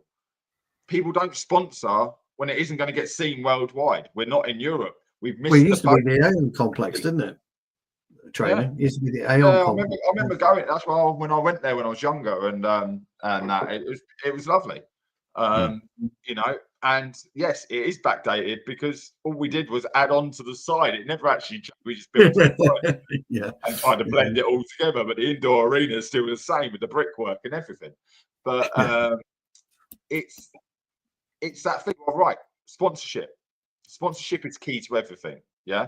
So being in the Champions League, being visible, it's more and more money coming in. And that Champions League, it was 100 million guaranteed just to play your guaranteed. Yeah, guaranteed. Yeah, guaranteed 100 million for 8 matches. Liverpool earned 150, and I think it was over 200 for PSG when they won it. I mean, the World Club Cup this year, they're going to earn 120 million, aren't they? That's ridiculous. Adelaide got 4 million, and Man City got 52 million from the qualification. I know. Like bonuses for winning and goals and things. I'm like falling behind. That's the truth. We are falling behind as a club right now because of all of this. And we're trying to save money, but we have been. We got made to look like idiots out in Thailand or wherever it was. 2 games for 10 million. 2 games for 10 million. I know. It's embarrassing. And the players, all of them were giving the F. the players were so pissed off they had to play these games. They started taking out, and the fans started giving them the middle finger. They were all doing it. It was a joke. Right, we go the other way. Did you see the bus parade that they had with a little trophy? Yeah, I couldn't believe that. I couldn't believe that. This is what I'm saying to you. And that's why it's really difficult when other so-called old school rivals, what we used to be rivals, try to banter us. I'm always like, the Glazers and INEOS, Glazers have bantered me for 20 years. What you could say could never feel what the Glazers have done to my football club. So true. It's amazing, isn't it? It's terrible. Yeah, it's so close to what the Glazers have done. So at the end of the day, it is what it is. Yeah, I'll be there. I'll be there game one. And I'll be hoping just like every fan. I think we'll win game one. I think we'll win. Yeah, but you'll be watching it like this. Cunha's going to score. He's going to get. But genuinely, but genuinely, if I'm seeing 5 at the back and the obrigado tax is this love affair between Amorim and Diego Dalot. Oh, I can't take any more of that either. Trust me. I would like to think it's Diaz on the left and I can't say Doku. Dogu. Yeah. On the right, that we have that option, but at the moment, actually, you know what? He's all right on the right, Dogu. He's okay. On the right he is because he does that whipped in crosses to the back post where he checks back on his left. Right side when we bought him. Yeah. He checks back on his left and he can put those balls in because we've seen it already. He can't cross on the run. When they're outside. I mean, Lee Sharp and Giggs, and every time I see a United player on that side, I just picture Lee Sharp and Giggs, and all they needed was this much. And then a ball used to be whipped. Stop him, shift it, cross it. Yeah. That's all it is. As simple as that. And I can't believe that. I feel like the Sancho deal off. Everyone's saying the Sancho deal's off. Is that right? Yes, that's right. Some breaking news. It's from Gazzetta de Azzurri, and it's actually Di Marzio who is reporting this, that Juventus are prioritizing Francisco Conceição now. They want to try to keep him, so Sancho is plan B. That's the latest news. But, Di Marzio, he hasn't been that accurate when it comes to his reportings for the last couple of years, but he's fairly credible when it comes to Italian sources. So we could be through. Maybe, but other sources like Alfredo Pedula reports that the Sancho deal is almost done. So I wouldn't bet on it. Yeah. Yeah. Can I just say, it could be a negotiation tactic as well to get that out quickly. And how certain journalists are used by certain clubs in the UK. Same thing with Italy. Italy, they're the masters of it. Like using certain journalists to do their PR, the club stuff, and that's what it is. It's smoke and mirrors, isn't it? Negotiating thing. So that could be, that definitely could be. I think Conceição was incredible for Juventus, right? Any of the games that I watch of Juventus, he is an incredible man. And the fact that they didn't tie that deal up really surprises me. Who's he holding out for then, Conceição? Because he's obviously holding out. Is he holding out from Madrid? No, I think who was it? Was it Porto who released him? They want certain money. They said that they want certain, I think 35 or something like that million euros. They want certain money guaranteed. And Juventus are trying to bargain and that.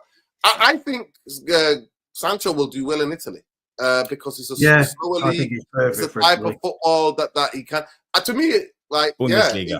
He will do he will do similar. Even though the Italian league is more about they don't do the whole pressing and the transition is not as much between the big teams. There's a bit of transitional, but against the smaller teams, usually they just set blocks. You know what I mean, and try to tactically catch you out.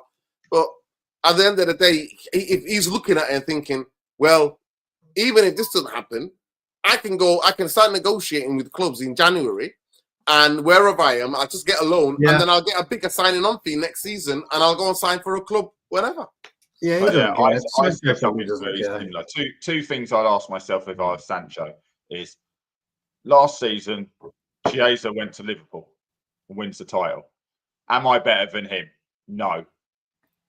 And and that's why Juventus got rid of him. But Sancho's not as good as Chiesa. Nowhere near. Yeah, nowhere near.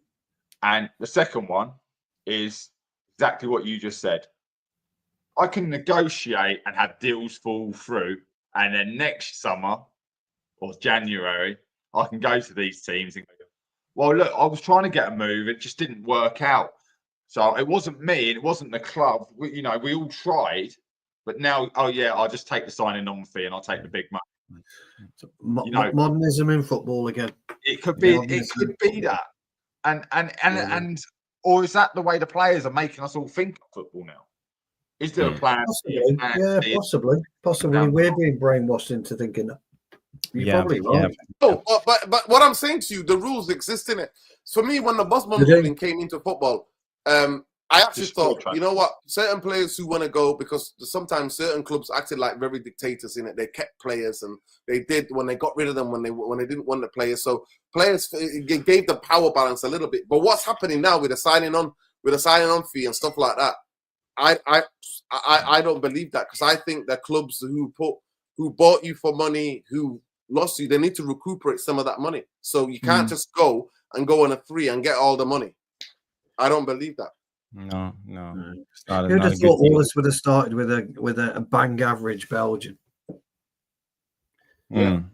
Bang average Belgian. He was the one that changed Bosman. the face. Yeah, Bosman changed the face of football. Bang average as a footballer as well, wasn't he? Bang average, but changed the face of it. Obviously, smart. Well, yeah, and he's done very, very well since, hasn't he? No. I just want to say when it comes to the Sancho, Mark, I just want to say when it comes to the Sancho thing, on Italian football, you got to remember the catenaccio and how they defend. I always gets me back to the AC Milan team in the beginning of the 90s, late 80s. You know, we have Tassotti at right back, Franco Baresi, Costa Corta, Paolo Maldini as left back. And they hardly conceded any goals. And by that time, you know, I think who was the coach by then? Was it Arrigo Sacchi? It was the coach of that AC Milan team. I read somewhere, I think it was Ruud Gullit who talked about how they did the trainings. And the training session was in the beginning of the season. They played 6 defenders, 2 DMs, and the back 4 against 11. Every training session, just to get the rhythm, the movement of the back 4, the back 6 going. And after a while, after 2 or 3 or 4 weeks, they started playing 11 against 4. And Ruud Gullit said they could hardly score in the practices. Even him, Marco van Basten, all the great strikers in Sagi, they couldn't score against that back 4 because that back 4 was unbreakable. And that's how you see the catenaccio, how you defend. That's almost an art. And players like Costa Curta, like Baresi, Maldini, you know, that's something else. So I don't know. I don't know if it's the right league for Jadon Sancho. I think Germany the Bundesliga would fit in much more because the space and this counter-attacking football all the time. It's all about transition. I've got to be honest though, Jarvis, I don't really care about that. I was just fuck off. I actually also think that with the German league, Bayern Munich is an absolutely match made in heaven with Rashford. Like he would score so many goals. He would score so many goals. I made a video about it the other day when he was linked with them. I'm like, this is that's the move. I'm like, who's those people advising Rashford? Forget Barcelona. Bayern Munich, stable football club. They would give you decent wages. You would score shitloads of goals because that league is so transitional. It's unbelievable how much transitional football is. It is counter press FC, that league. Just totally agree. I said it last night. I said if I was Rashford, I'd take $100,000 a week and go to Bayern. Seriously, I don't think he's got the option. If I'm just having a look for the story now, I saw it earlier. The latest was now that they're going to go for Diaz in front of Barcelona. Okay. Are they going to try Diaz? That opens the door for Rashford to get his Barcelona move. I don't think Bayern could get Diaz. Do you really? Realistically, I don't think. Especially with Jota. Sorry, especially with all that with Jota. Yeah, Jarvis. Listen, Steve. The biggest thing is this. Have you seen how much money Diaz is on? Him and his agent want to move. He wants the move. He's not even on 70 grand yet. He's not even on 70 grand because Liverpool have a wage structure like we used to. Remember? Yeah, it's good bonuses. Roy Keane, yeah, we had to break the transfer. We had to wage our wage structure to keep Roy Keane and Rio Ferdinand. Yeah, those were the days, discipline. But do you know that Liverpool, what the Liverpool do, what's clever, Stu? They give like assist and goals and man of the match. They give a lot of money to top it up. They top it up. Yeah. They were doing that with Salah and Sadio Mane. They were topping them up because both of them were like, at United are getting paid way more than us. What's going on? And they were topping it up. I found the story. Good way it was of the doing Mail. it. Oh, yeah. It's the Mail, and it says after Musiala's injury, Diaz was made top priority to bring in, and he's given them the thumbs up that he'd be open to a move to Bayern Munich. Wouldn't surprise me, but they've got to do something, haven't they? But again, I'd be amazed if Liverpool let him go because of what's happened here. So funny one, really. Liverpool's last word was that he's not for sale. Complete. Yeah, he's a big plus for them, isn't he? Big plus. Big plus. Him and his agent are pushing hard. But he wanted out pushing hard for some reason. I don't know what it is. I think it's because of the Dutch left-sided player was sort of getting in front of him come the end of the season. Oh, Gapco. Yeah, Gapco. I also think there's going to be a change in formation because the players they've signed don't fit their formation. No, they don't. Be interesting to see what Slot does there. But anyway, guys, we're an hour and 50 minutes in. 473, massive. 88 likes, people. Smash the likes. Let's get to 100 likes, please. We are going to do a 10, maybe 15-minute Q&A. So we're going to be done by 11:15. We're going to be quite strict on the time tonight. We normally aren't, but we're going to try tonight if we can. So Jarvis is going to play the jingle, and we'll get straight into it.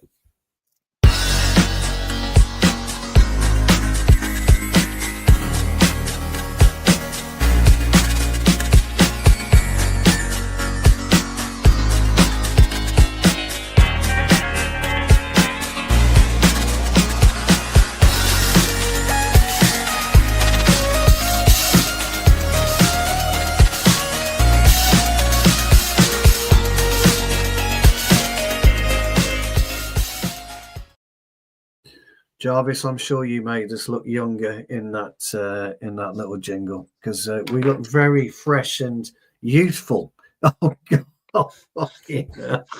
Jarvis gets his skiing goggles out, claims they're golf goggles. Guys, from personal point of view, I think it's been a brilliant show. I hope you've really enjoyed it. Mark and Nuruddin, absolutely sensational as always. Yes. Jarvis is quite clearly loved what's gone on tonight, so it's absolutely brilliant. The Vutonet is telling us we're on 92 likes. It'd be absolutely criminal in the next 15 minutes if we don't get it up to 100 likes. That is a currency, and it shares us to more pairs of eyes, and hopefully we can build a community. So anyway, let's kick off with the very first question. I'm going to give this to Jarvis from Yarlet Malmeen. He says, Leon, the new number 23, is this true? Has he taken Luke Shaw's number? Ooh. I haven't heard that, so I don't know. I hope it's true, and I would love for Luke Shaw to be sold because he's not contributing anything other than being injured and keeping the medical team occupied. So for me, yes, I hope Leon gets the number 23. I don't know if it's true, so let's just hope and pray. Do you, Mark, Nuruddin, have you heard anything or? No, I haven't. But yeah, I like to see that Leon backing himself. I think young players need to back themselves, but it's about the adaptation. But he's definitely backing himself, and that to me, I like that. Some people think that was arrogance or whatever, but no, I think you need that attitude to really back yourself. I've got no problem with a player backing themselves. They just got to do it on the football pitch. You can say it, but you got to back it up on the football pitch. I just genuinely think he needs a loan to the Championship. because the Championship is one of these leagues. Three games a week. You adapt, you sink or swim, mate. Simple. Yeah. One of the most competitive leagues in world football. Be interesting to see. Mark, have you heard anything or? I am literally just clicking through the photos today. So the fact Luke Shaw was in his training kit would have been laid out for him and numbered. Yeah. It could be something as simple as the training kit didn't fit and he's wearing that training top. But from what I can see, his number is not shown in the photos. I had noticed that. Yes, I'd noticed that as well. So, it could well be. Not to show his shirt number. So there might be something behind that. We already know Rashford's potentially had been stripped of his 10. Where he's gone, isn't he? Going to Cunha. So. Yeah, but we've got Rashford go back to 18. Who knows? 6 weeks until they're confirmed. Something like that. Yeah, it's a while. Yala, great question. Thanks for that. I'm Titanium. Stu and you and Mark are related. No, we're not. We just happen to be wearing similar. Well, actually, Mark's actually wearing a United top. Yeah, Mark's wearing a United top, actually. And I'm just wearing my favourite brand. I've got the goalie top on. Yeah, you Twins. are. Twins. Yeah. Twins. So I'm just wearing that. Thomas, a couple of questions. Look at them. You're twins. We are, yeah. We're both handsome. Yeah. We're not as handsome as the lower row, but we're handsome. Yeah. Look at Noah and Jarvis. Look at them there. Oh, look at those smiles. Look at them. We can't compete with that, Mark, can we? I know. They're two stunners. Two stunners. Thomas, you've got a couple of questions in. We'll come back to those at the end because they're heavy questions, so we'll do that. So, Valentine, is anyone watching the Lionesses at the Euros 2025? Very quick, yes or no. Jarvis. No, I've followed Norway, but I haven't watched a game yet. They're playing Iceland, I think, in the next game, top of their group, and I hope they win that game and go through to the last. Is it the last 16? Yes. Yeah. Nuruddin, did you watch the French game? No, I caught the first half. I caught bits of the first half, and I mean, the chances that England made, for me, there was a bit where something James, she plays for Chelsea, used to play for United. I always forget her name. Reece James. Lauren James. Yeah. Lauren James. She put in an absolute ball on 3 of them in the middle of the goal against one defender, and none of them. So for me, it was about the opportunities England created. They didn't take the French scored, and then they scored again. But the French are proper outfit. No, they Football, are. the patterns of play is like drilled. And, European champions. Yeah, it's interesting. But I did see a little bit of the game, Iceland versus Switzerland, and that was an interesting game as well. And then I saw the Norway win the other night as well. I did text Jarvis, say well done. I think France will win the. I think they're better than Spain. My personal opinion. Have you seen anything, Mark, from it? No, I've got a white collar boxing event on Saturday night. That's fair enough. As we came out, I saw we were 2-1 down. 2-0 down, and then we scored a couple of minutes later. But I think we play. Yeah, I think we play Wednesday or Thursday. We're qualifying, and we'll see what run we get. I mean, it's a group of death, innit? Wales, England, and who else? Netherlands. Wales aren't very good, unfortunately. Yeah. So it's France, England, Netherlands. Is that right? France, England, Netherlands. Yeah, we're better than Holland, and we're better than Wales, so we'll go through. Valentine, I hope that's answered your question. A very quick one, Ghostface. There's been absolutely no updates, but there is a bit of an update tonight. There was a bit of an update. Docker, the Telegraph Docker, and it basically said that Manchester United are pushing, and they're pushing hard for him, and they're thinking of some good news in the coming week. That's not an update. That's just changing words around. Yeah. Well, to me, it's the club. You know that they use that guy in the Telegraph, Docker. He's one of the guys that the club briefs, And I think that they've seen INEOS out trending, Mark, Stu, and Jarvis, and they thought, shit. So that came out tonight around 8:00, like because the INEOS that was trending. Like INEOS that was one of the trends in England, in the UK. Well, hang on, so I'm going to give us an update. I've got an update. Go on. United are talking with Brentford. Conversations are ongoing. They're not as far apart as they were, but both parties aren't happy. And in the days to come, there might be a resolution to it. I wrote that for Samuel Lucas 2 days ago. Because that's what it is. Ghostface, no, in answer to that. Boxing, we'll come to your question in a minute because I do like that one, but it's going to take a little bit more conversation. Like Leon like that. He'll be perfectly fine. Number Dan. 23, yeah. It'll be perfectly fine, Dan. Okay, Kadeen, we have touched on this one, bud. How many players do you gents see realistically leaving a club? I can't see any players leaving personally. I think it's stickier, finger in the air one on that one, Kadeen. We touched on it earlier. None of us really know. We've all given an opinion, but yeah, we don't think many. Yeah, I think 2, and I think Anthony and Malacia, my 2. I think Malacia goes. I think we could move him, and I think it'd be Garnacho. And I just wonder what happened to the rumors that Amorim was going to be ruthless, and we would be surprised to see what players he let go, because everybody talked about that from the Sporting days, that he sold so many of the big players, the stars, and and he gave the chance to younger players. I breaking news, Jarvis. Breaking news. Sporting Lisbon, with their president, with their director of football at that time, were a football club. So they can do things like that. And they've moved up 14 players. They bought in 15 players or whatever it was. And the most expensive one was about 20-something million. So that's why they can do that.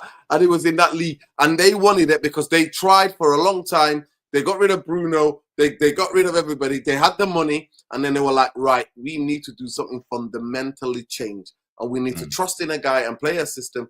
And that's why it worked. Unfortunately. I think Dan P makes a good. Yeah, you're spot on, because that's what Dan P's saying. Sporting fans help chase some of the players out.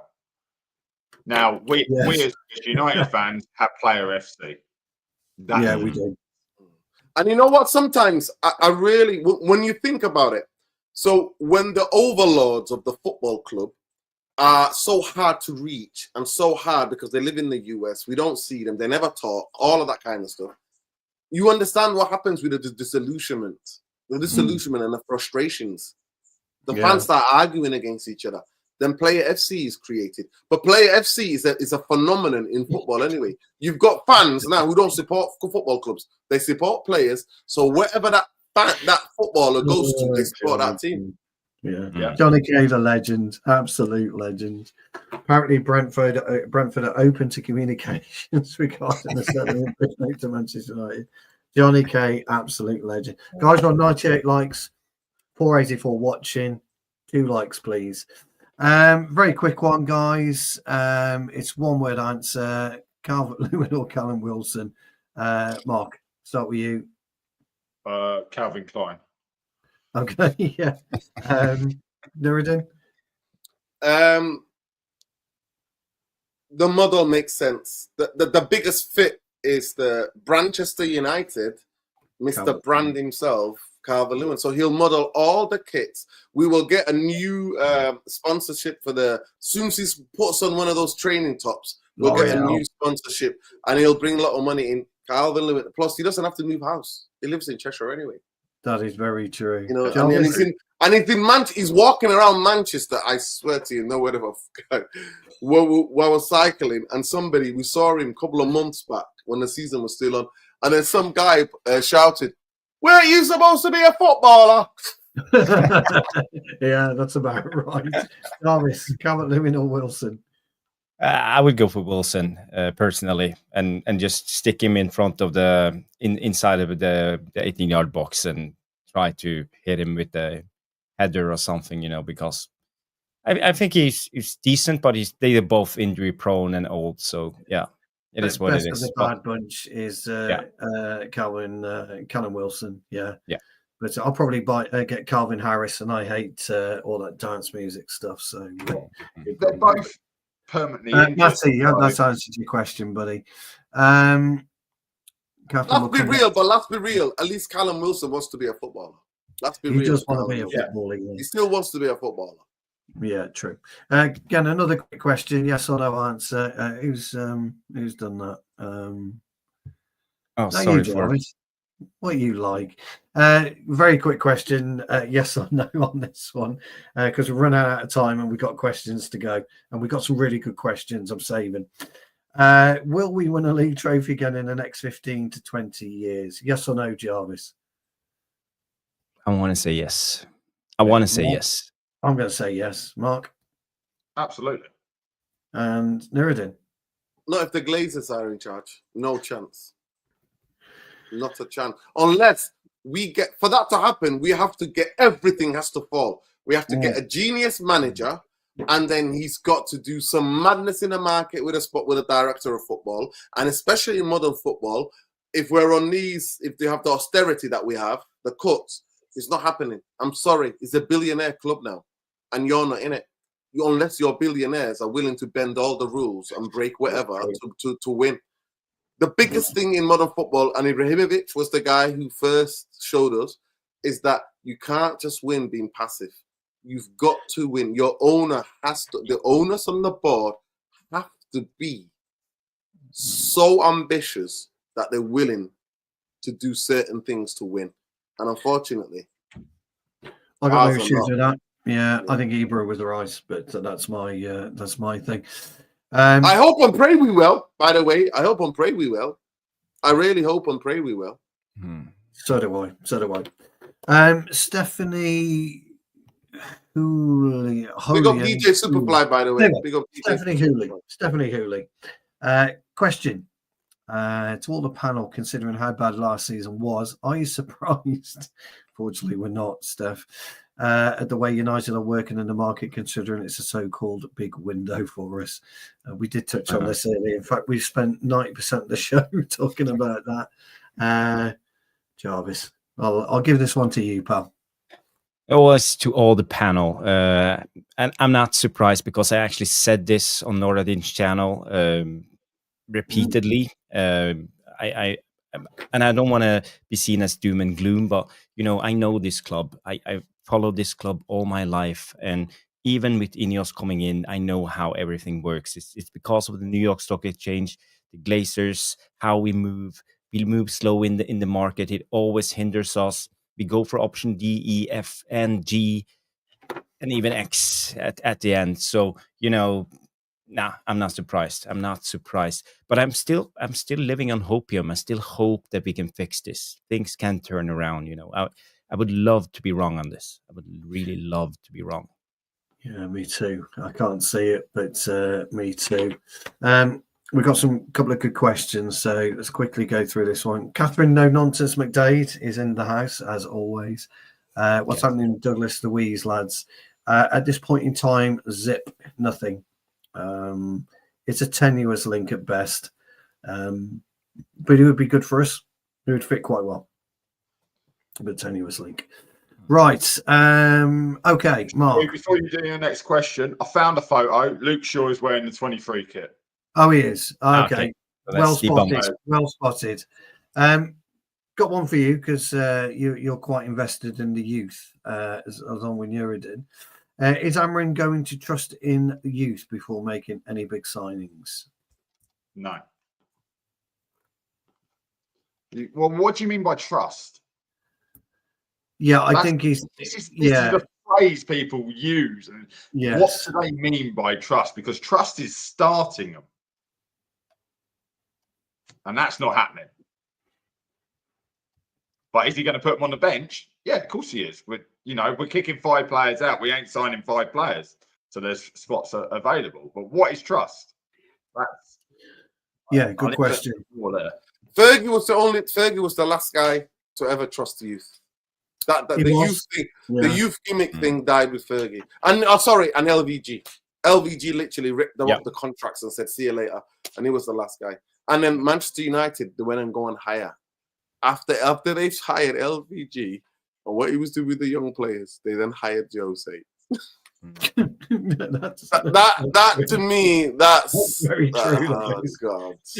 We wanted a different approach. That should be on itself is a 5 series, 12 episodes just for that. Just for that on Netflix. Just for that, going from LVG to Jose. Yeah, we just got Jose a little bit too late. Right, let's get into the meaty questions now, because we do have a couple of good meaty questions. Lee, I hope that answers your question. Jarvis, I'm going to start with this one with you. It's a question for all four of us, but we'll start with you, Jarvis, then we'll go to Neridan and Mark. If United right now, do you give up on trying to get a striker? If you're Manchester United right now, do you give up trying to get a striker and stick with Højlund and Xerxes, or maybe go for Sesko's? It's looking like Arsenal will get Gyökeres. I like the question. It's a well put and well balanced question, well thought out as well. Well, for me, I think we need a striker in, and we have tried it. We have tried Højlund and Xerxes. We know it doesn't work. We tried it for. We tried Højlund now for 2 years. He's not going to turn things around. You know, he's totally out of confidence. Even if he can gain some of the momentum back during the summer, we know his abilities is limited when it comes to his abilities. So no, we can't keep Højlund. We need to get him out the door. Xerxes is not a striker. He's not a number 9. He's more of a number 10. He likes to drop. He likes to be involved in the build-up. But we need a striker, so I would look for other options. I will do whatever it takes to bring in a striker. I think that's the most important position of the team right now. And after that, I would go for a new goalkeeper. But that's just me. Just before you come in, Nuruddin, because I do want you to take on this. I want you as well, Mark. For me, a bit controversial. I know this. I think Xerxes will be a brilliant non-box-to-box 8. He would be a brilliant float between 8, 9 and 10. He would be absolutely perfect for us. So he operates in the final third, so to speak, in that area only. He'd be brilliant. That's just my opinion about Xerxes, but definitely not a box-to-box 8. I saw Mark laughing, but there's no way I was going to say box-to-box, but he'd be brilliant 8 elevated. Nuruddin. I love this question. I think it's a really good question. So it depends how you see football. It depends how you see football. Just to make it short, I never actually liked Manchester United having just one single striker. Van Nistelrooy was incredible. He was amazing. Yeah. But I genuinely go into games I never enjoyed. I always liked the two. You know, Brian McClare, Hughes, Cantona, Hughes, Cole, Dwight York, Sheringham, Solskjaer, Saha, Rooney, Tevez, Ronaldo, Tevez, Rooney. I've always liked this type of thing. And I know that football has changed and it's overcomplicated things, but I genuinely believe Manchester United should work towards sustaining attacks and keeping and winning a ball back more than, because I think the goals, if you got players in the box, goals will be scored. I think this kind of framing to think we need a killer in the goal, he will be the last thing that you need to go for a league title, because you need that one person or two people that can get the goals. But for me, the team we lack structurally. It's dysfunctional structurally. And I stay the same. I played, at the lowest level in English football, amateur, but still midfield game was about midfield. If you had the upper hand in midfield, you won more games than you lost them. And I still see that it is still truth in the Premier League. And we've got a coach that really abandons the midfield. And I 100% believe if we don't have wing backs who have got the intelligence and in the rhythm, when things are getting tough to come and help in midfield, to overnumber teams because generally the majority of teams play 3 in midfield or 2 in midfield. If we don't have the intelligence of 2 wing backs that can tuck in when they need to tuck in and then go out wide when they need to, and who can play like wingers, we're going to struggle. So that's my personal opinion. Obviously, we got the structural things with Maguire and everybody else. So for me, the striker would be the the centerpiece or that, because I think with Cunha and if we get Mbuemo, I think you would have creativity, but it's about sustaining it. That's the problem with Manchester United the last couple of years. It's not just been we can't score goals because we don't sustain attacks. We don't create that five, six big chances. Yeah. And when we do, we all talk about it, analyze the games and go, we miss 5 or 6. But it's about repetitively doing it again. The top teams do that. They create, you know, and the average puts out, even if we get a striker, are we creating 5 or 6 chances for them? Yes or no? Because the top teams do that. No, well put, Nuruddin. I totally agree. Mark? Oh, you're on mute, dude, I think. You're on mute. You're on mute. I'll unmute you. I've done it. Okay. I was laughing at the Xerxes comment. I had to think, because what you described was the old-fashioned number 10, where he had a free roll behind the striker. Exactly right. And I'm thinking to myself, if my son is 24, he'd be like saying, well, Daddy's a CAM stroke C whatever and stroke A whatever. Yeah, that's all computer game talk. And that's I know. Can I give one player a free roll where he can just drift and get on the ball, do something with it? That's Xerxes. And that's the Ajax method of a 4-3-3. That's right. Going back to that question, I can't give up on Rasmus. He has got something because some of the goals he scored, he showed something. But he has, yeah. You know myself. I haven't played as a striker. If people don't give me chances, I'm going to get so fucking pissed off. I'm going to miss the easiest opportunity because I'm not getting those chances. And Andy Cole said it. You know, we all ripped Andy Cole apart for being, you know, how many chances does he need to score a goal? Well, we created him 10 chances to score 1. Great. We win the game 1-0. But we created 10 chances.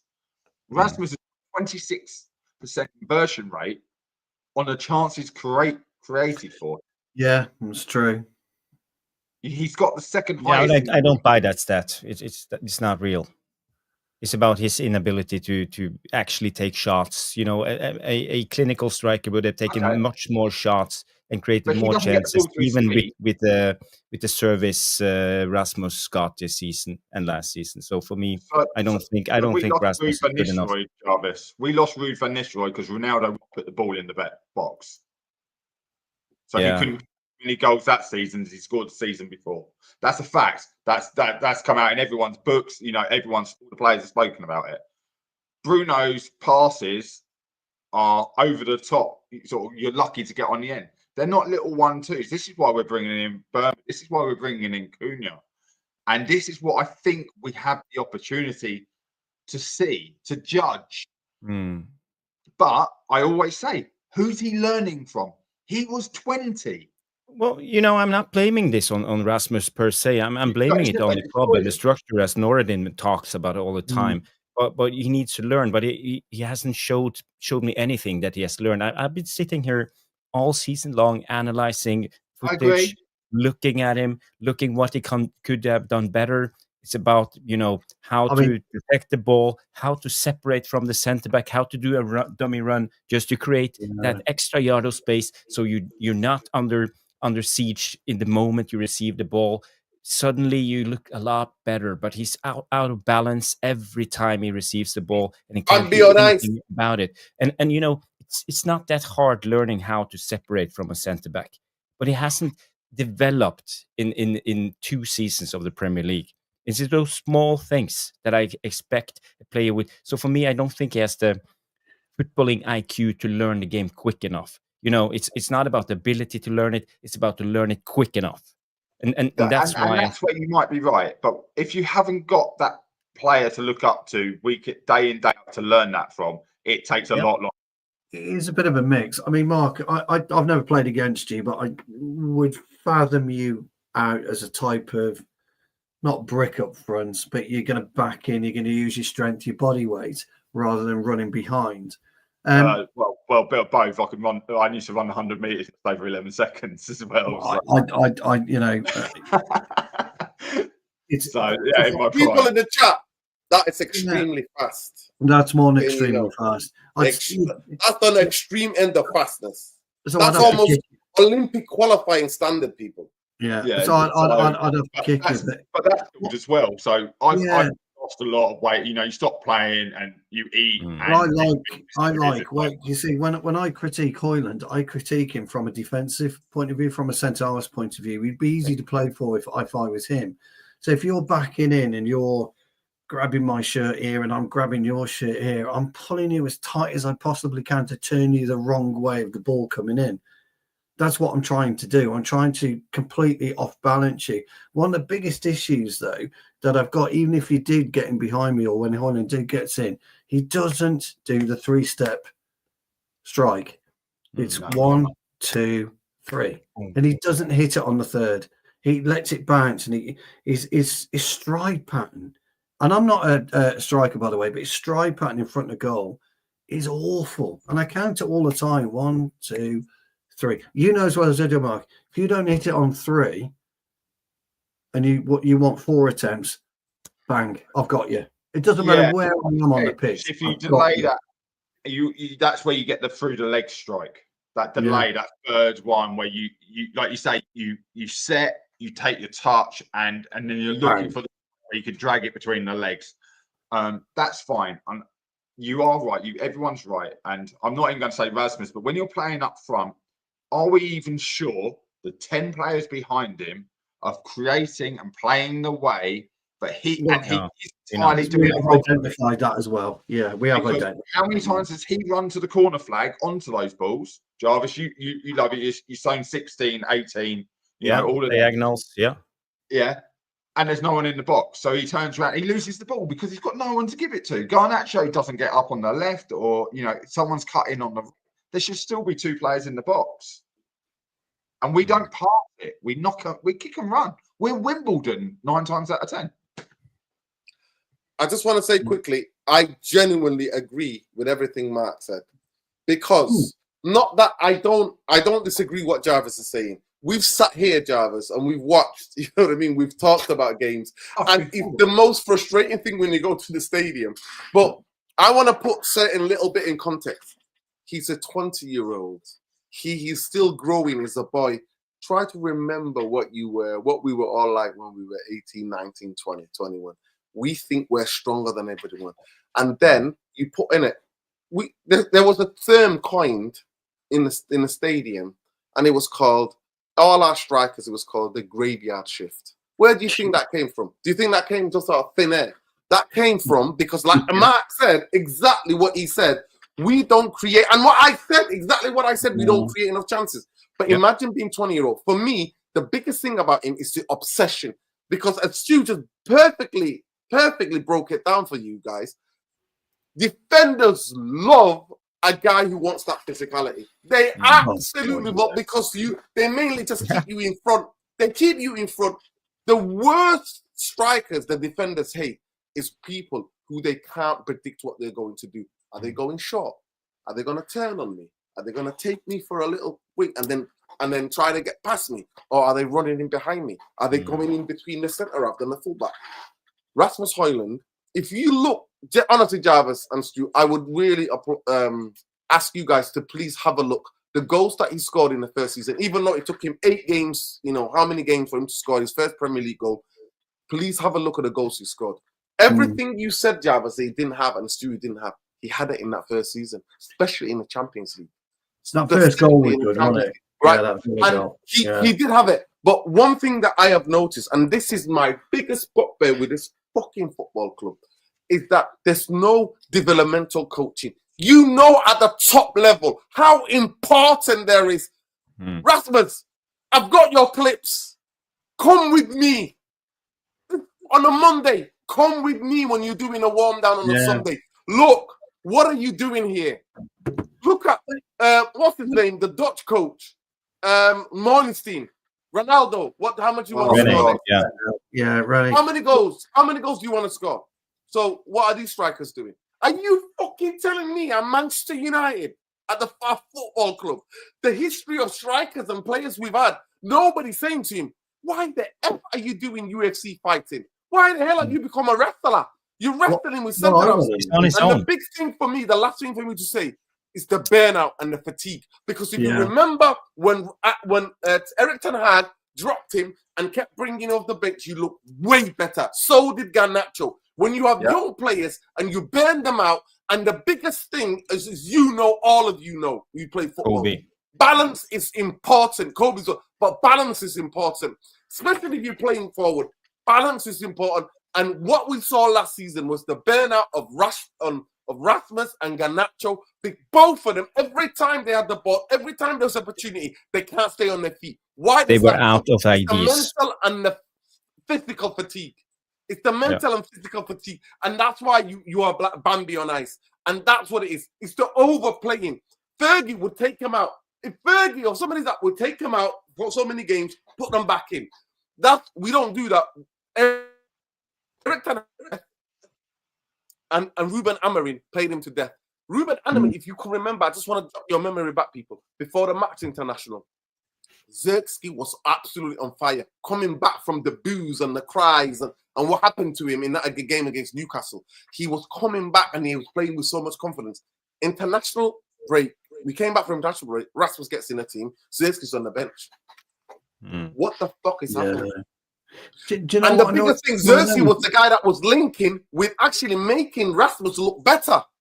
Yeah, he was. Do you know, actually, Nuruddin, do you know what grinds my gears more than absolutely anything? Why he's not understood that himself, where he's going wrong. Ego, age. It is ego and age. I think he has. And I like, obviously, this is my area, isn't it? This is what I work in, the 18s to get them into third. They live on social media. Think of all these players you're talking about. Think about their age.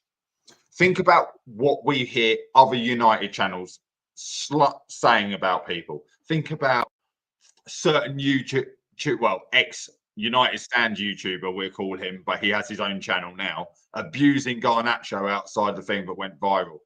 You know, things like that. Rasmus is hearing us all slate him because that's what the agenda was. Rasmus isn't good enough now. But a year ago, we were saying he wasn't physical enough. He wasn't getting involved with the things enough. So now he's come in and he's fighting the players and not making the runs. We put it out there. This channel, my channel, we say it as it is. It's not a criticism. We keep it level. Yeah. Obviously, I'm saying he's more balls. We're saying he's got a physicality.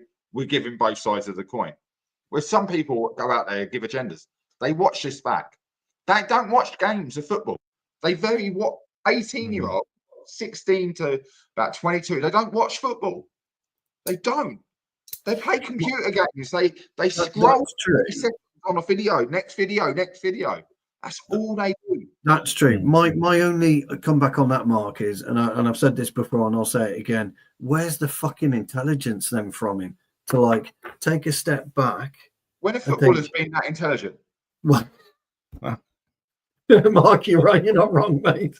You're not wrong. Stu, I'm just going to wave hi to Jamie Redknapp. That's all I'm going to do. The guy's made a bloody living, and he holds his hands up, says, "I never went to school. I'm thick as shit."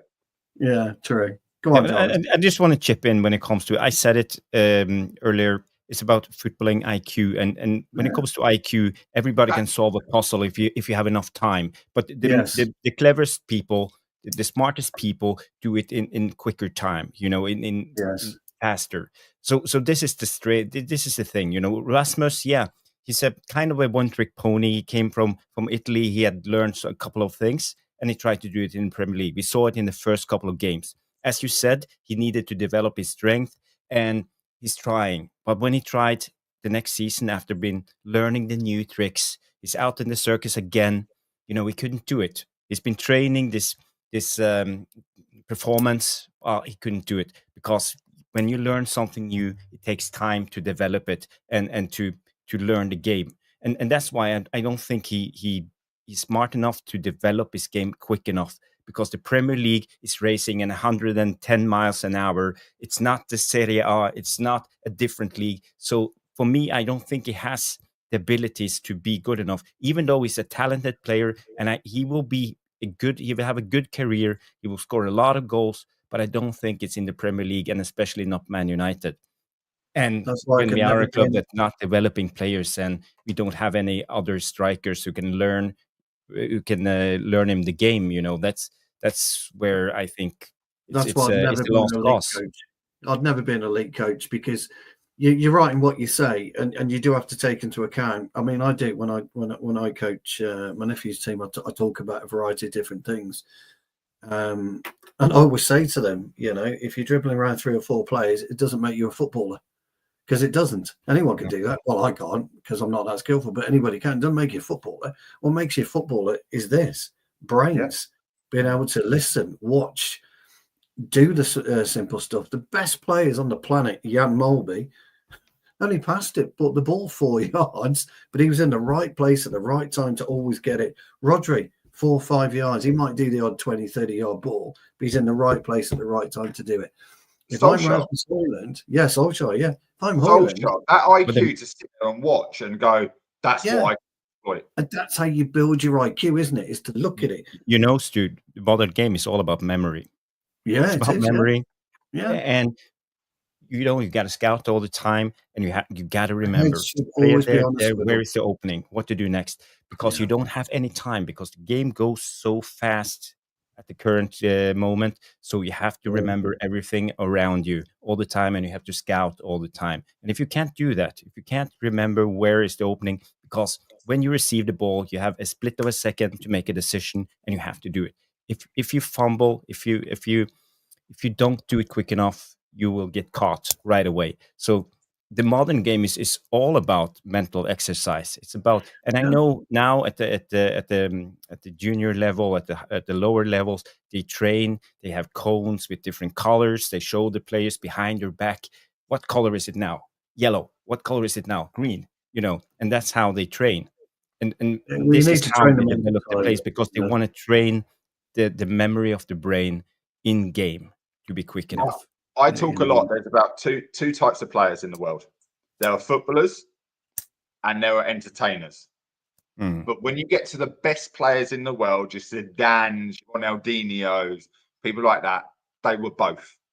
And how many of them are there? Absolutely. Yeah. Well, it doesn't exist anymore. Both. I could go through anymore. A Garnacho, a Rashford, maybe even a Rasmus, a Xerxes. They're entertainers. They want to get the ball. They want to play forward. They want to do a trick. They want to show pace. They want to do things. But yet Casemiro or someone like that is pop a pass, structured football. And this is where we are now. We are needing structure, which we've just been talking about. We have a system that requires structure. Be in the right place, be at the right time, because of the pep effect, I like to call it. So those talented players don't shine. It's the system is king. Yeah, it's all, football is now systems, and now entertainers are out the game, footballers are in the game, and we currently are failing. We have too many entertainers who want the big bucks, if you like, the clowns that go in the tent when it's big. Yeah, no, that's true. Guys, we're 2.5 hours in. We are way over what we said we were going to be, and we've still got questions to go. So let's kind of get through these quickly.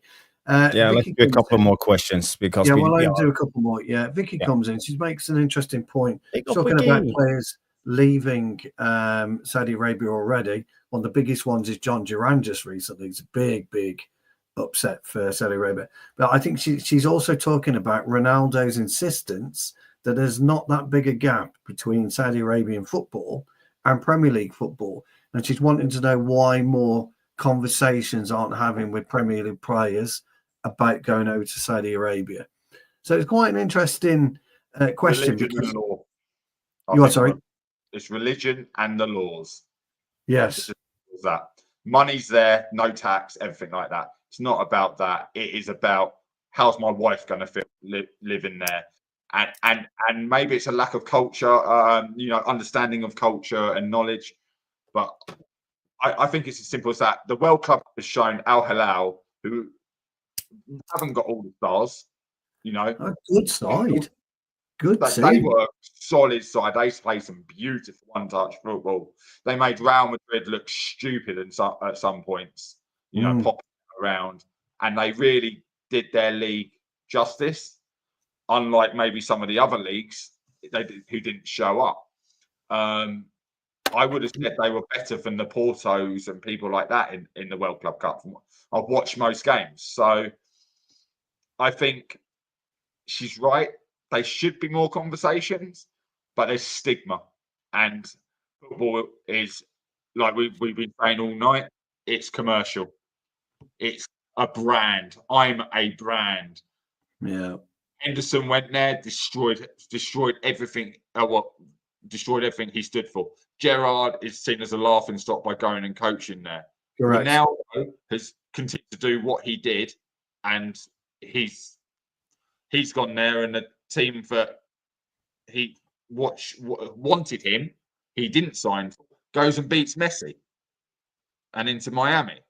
Do you see what I mean? So yeah, it's a good point. I don't know what everyone else thinks. I just think it's stigma more than anything. I think that's the right word, but no, I think you're right. I think you're it's right. not lack of culture; it's lack of the understanding of the culture. Yeah, no, I don't think you're wrong at all. Vicky, my darling, I hope that's answered your question. One final question, and it goes to the legend that is Boxing Straight Talk. Thomas, myself and Jarvis and guests will be back on Thursday. We'll keep your two questions, although we'll meld them into one, and we will address your questions because they are very, very good. And Sadek as well. We have covered your question, but we'll keep that starred as well, and we'll answer that on Thursday. But Boxing Straight Talk has a great question, and I don't know how you're going to get around this, you lot, but good luck. Boxing Straight Talk, brilliant. Who is our next two signings? Question to the panel. Who we want, or who do we believe? I think it's who we believe. Who are our next two signings? Jarvis, will start with you, Mark, and then we'll finish with Nuruddin. Well, the obvious one is Mbuemo. I think we will sign him. That's. But after that, I don't know where we are going. Are you sure? How sure are you? 99%, Nuruddin. We will sign Mbuemo. It's a done deal. I don't know, but I just want it gone. I'm so sick of the Mbuemo saga right now. It's getting like Frankie de Jong now right now. But don't mention him again. He's banned. He's banned from this station, isn't he? We can't mention his name. Yeah. But when it comes to the other signing, I don't know where we are going. Are we going for a left wing back? Are we going for a DM? Are we going for a striker? I don't know. That's why it's such a good question, Jarvis. That's why I love this question. So pick one out the sky. My guess is a reserve goalkeeper will come in second, but I don't know who. Okay, cool. Mark? Oh my God. Mbuemo. I think we get Mbuemo across the line. It's the dragged out summer signing that Man United are so good at. If we're good at anything, it's doing this one signing that takes the summer. As for a second player, I would like to think it was a first choice goalkeeper, but I don't know who. I've seen we've been linked with some absolute shocking goalkeepers with who I wouldn't bring in. I would like Denzel Dumfries. If you've seen the information about him, with fucking idiots not to go for him. 20-something million? Do we really need a right wing back at the current stage? And he's better than Frimpong. He's in front of Frimpong in the national team as the right, and they both play wing backs. Well, interestingly enough, Theo Hernandez is supposed to be going, isn't he, to Saudi Arabia for something like 30 million euros. I mean, what the fuck's all that about? Yeah, age. What I read. Yeah. So that's me. I could pick one. I would take Dumfries. Yeah. I wanted Frimpong. I would take Dumfries. Yeah, that's a good shout. That is Mark, actually. We're not linked. We're not even linked. No, we're not. I like to think I have a brain about transfers, but Man United don't. So. Nuruddin. What was the question again? Sorry, who are we going to sign? Two players. Maybe Mbuemo and Calvert-Lewin, and then can add Ndidi on a free. On DD. Okay, can I come back then? How No. many free transfers do you think we make? I'll keep that question for another time. But it's a good one. Keep that question for another time. I'm going to go with. I'm not going to surprise you too much, but I think we'll sign Mbuemo for definite. And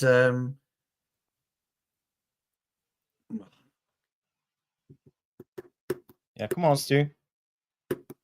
I was giving it the big one a minute ago as well, wasn't I? Okay, all right. I'm going to stick my neck out. I'm going to stick my neck out. I think we go and we get Edison out of Atalanta. I'm going to stick my neck out. That will be a decent signing. That will actually strengthen on the bench massively. I'm going to stick my neck out. That's what I think we'll do. I could be wrong. Say that again, Stu. Sorry, you dropped out a little bit. Edison, Atalanta, and Edison, Atalanta. What? What? I know, but that's who I think. 50 million somewhere, just their pocket change down the city. Well, we made that Jim's gonna go. Yeah, we've got money. We've made 8 million tonight, haven't we, guys? Oh yeah, big up Elanga, by the way. Big up Elanga. Yeah. By the way, watch Nottingham Forest and Newcastle. Last season they did some sort of crazy swap thing with that Anderson guy, dodgy as fuck. So don't be surprised if now Newcastle player goes to Nottingham Forest, because teams are doing that to Upland's PSR. Don't be surprised. Yeah. Guys, we've been going for 2 hours and 40 minutes. It's not quite a record for Jarvis's Corner. Jarvis's Corner has reached 3 hours and 12 minutes, I believe, one night with bath time and good old Jarvis. There's been hundreds of you watching. There's currently 513. I think we've got about 108 likes, so thank you for that. Keep liking and subscribing. If you're watching on X, come across to YouTube. Please like and subscribe. We pay Mark a lot of money, and Nuruddin even more. And myself and Jarvis, we're just poor, aren't we, pal? We do this for the love of football. No, we do it for the love of football. 100%. Mark has been a great find for us. So thanks, Mark. We're hoping that you want to join us every Monday. Nuruddin, brilliant as always, mate. Absolutely sensational tonight. Devilish Tacticos, wow. What can I say? There's been so many in there. I don't quite know where to start, to be honest. But you know who you are, who've supported us tonight. We are. Oh, Broderick joining late. Big up, Broderick. Good to see you. And Stephanie, Routinator, DJ Superfly, Dave, Mr. B. Who else is here? Soul Search is here. Magnifico 88. All of you guys. Stan P. Boxing Straight Talk. Maybe I mentioned the Yorkshire Cowboy coming in. Big up. Good to see you. So many good questions coming in. Yalim Almin, I Am Titanium, Thomas Vedjanos, Valentine, Ghostface. I can't say all of your names, but there's been 1,700 people watching during these 2 hours and 42 minutes. We ended up on 117 likes, according to Stephanie. That's great. But if you're watching in the rerun, smash the like. If you're new to the channel, subscribe. And I will end the show right now and redirect over to a good friend, Sean, who was on the channel yesterday, United versus everybody. Right. He's live, so please go to his channel and put in the chat Tactical Devils Raid to appreciate that he came on as a guest yesterday. So please do that. Thank you, everybody. Thank you, Nuruddin, Mark, and the boss himself, Mr. Stu Woolley. It's been a great show. We will be back Thursday night, 9 p.m.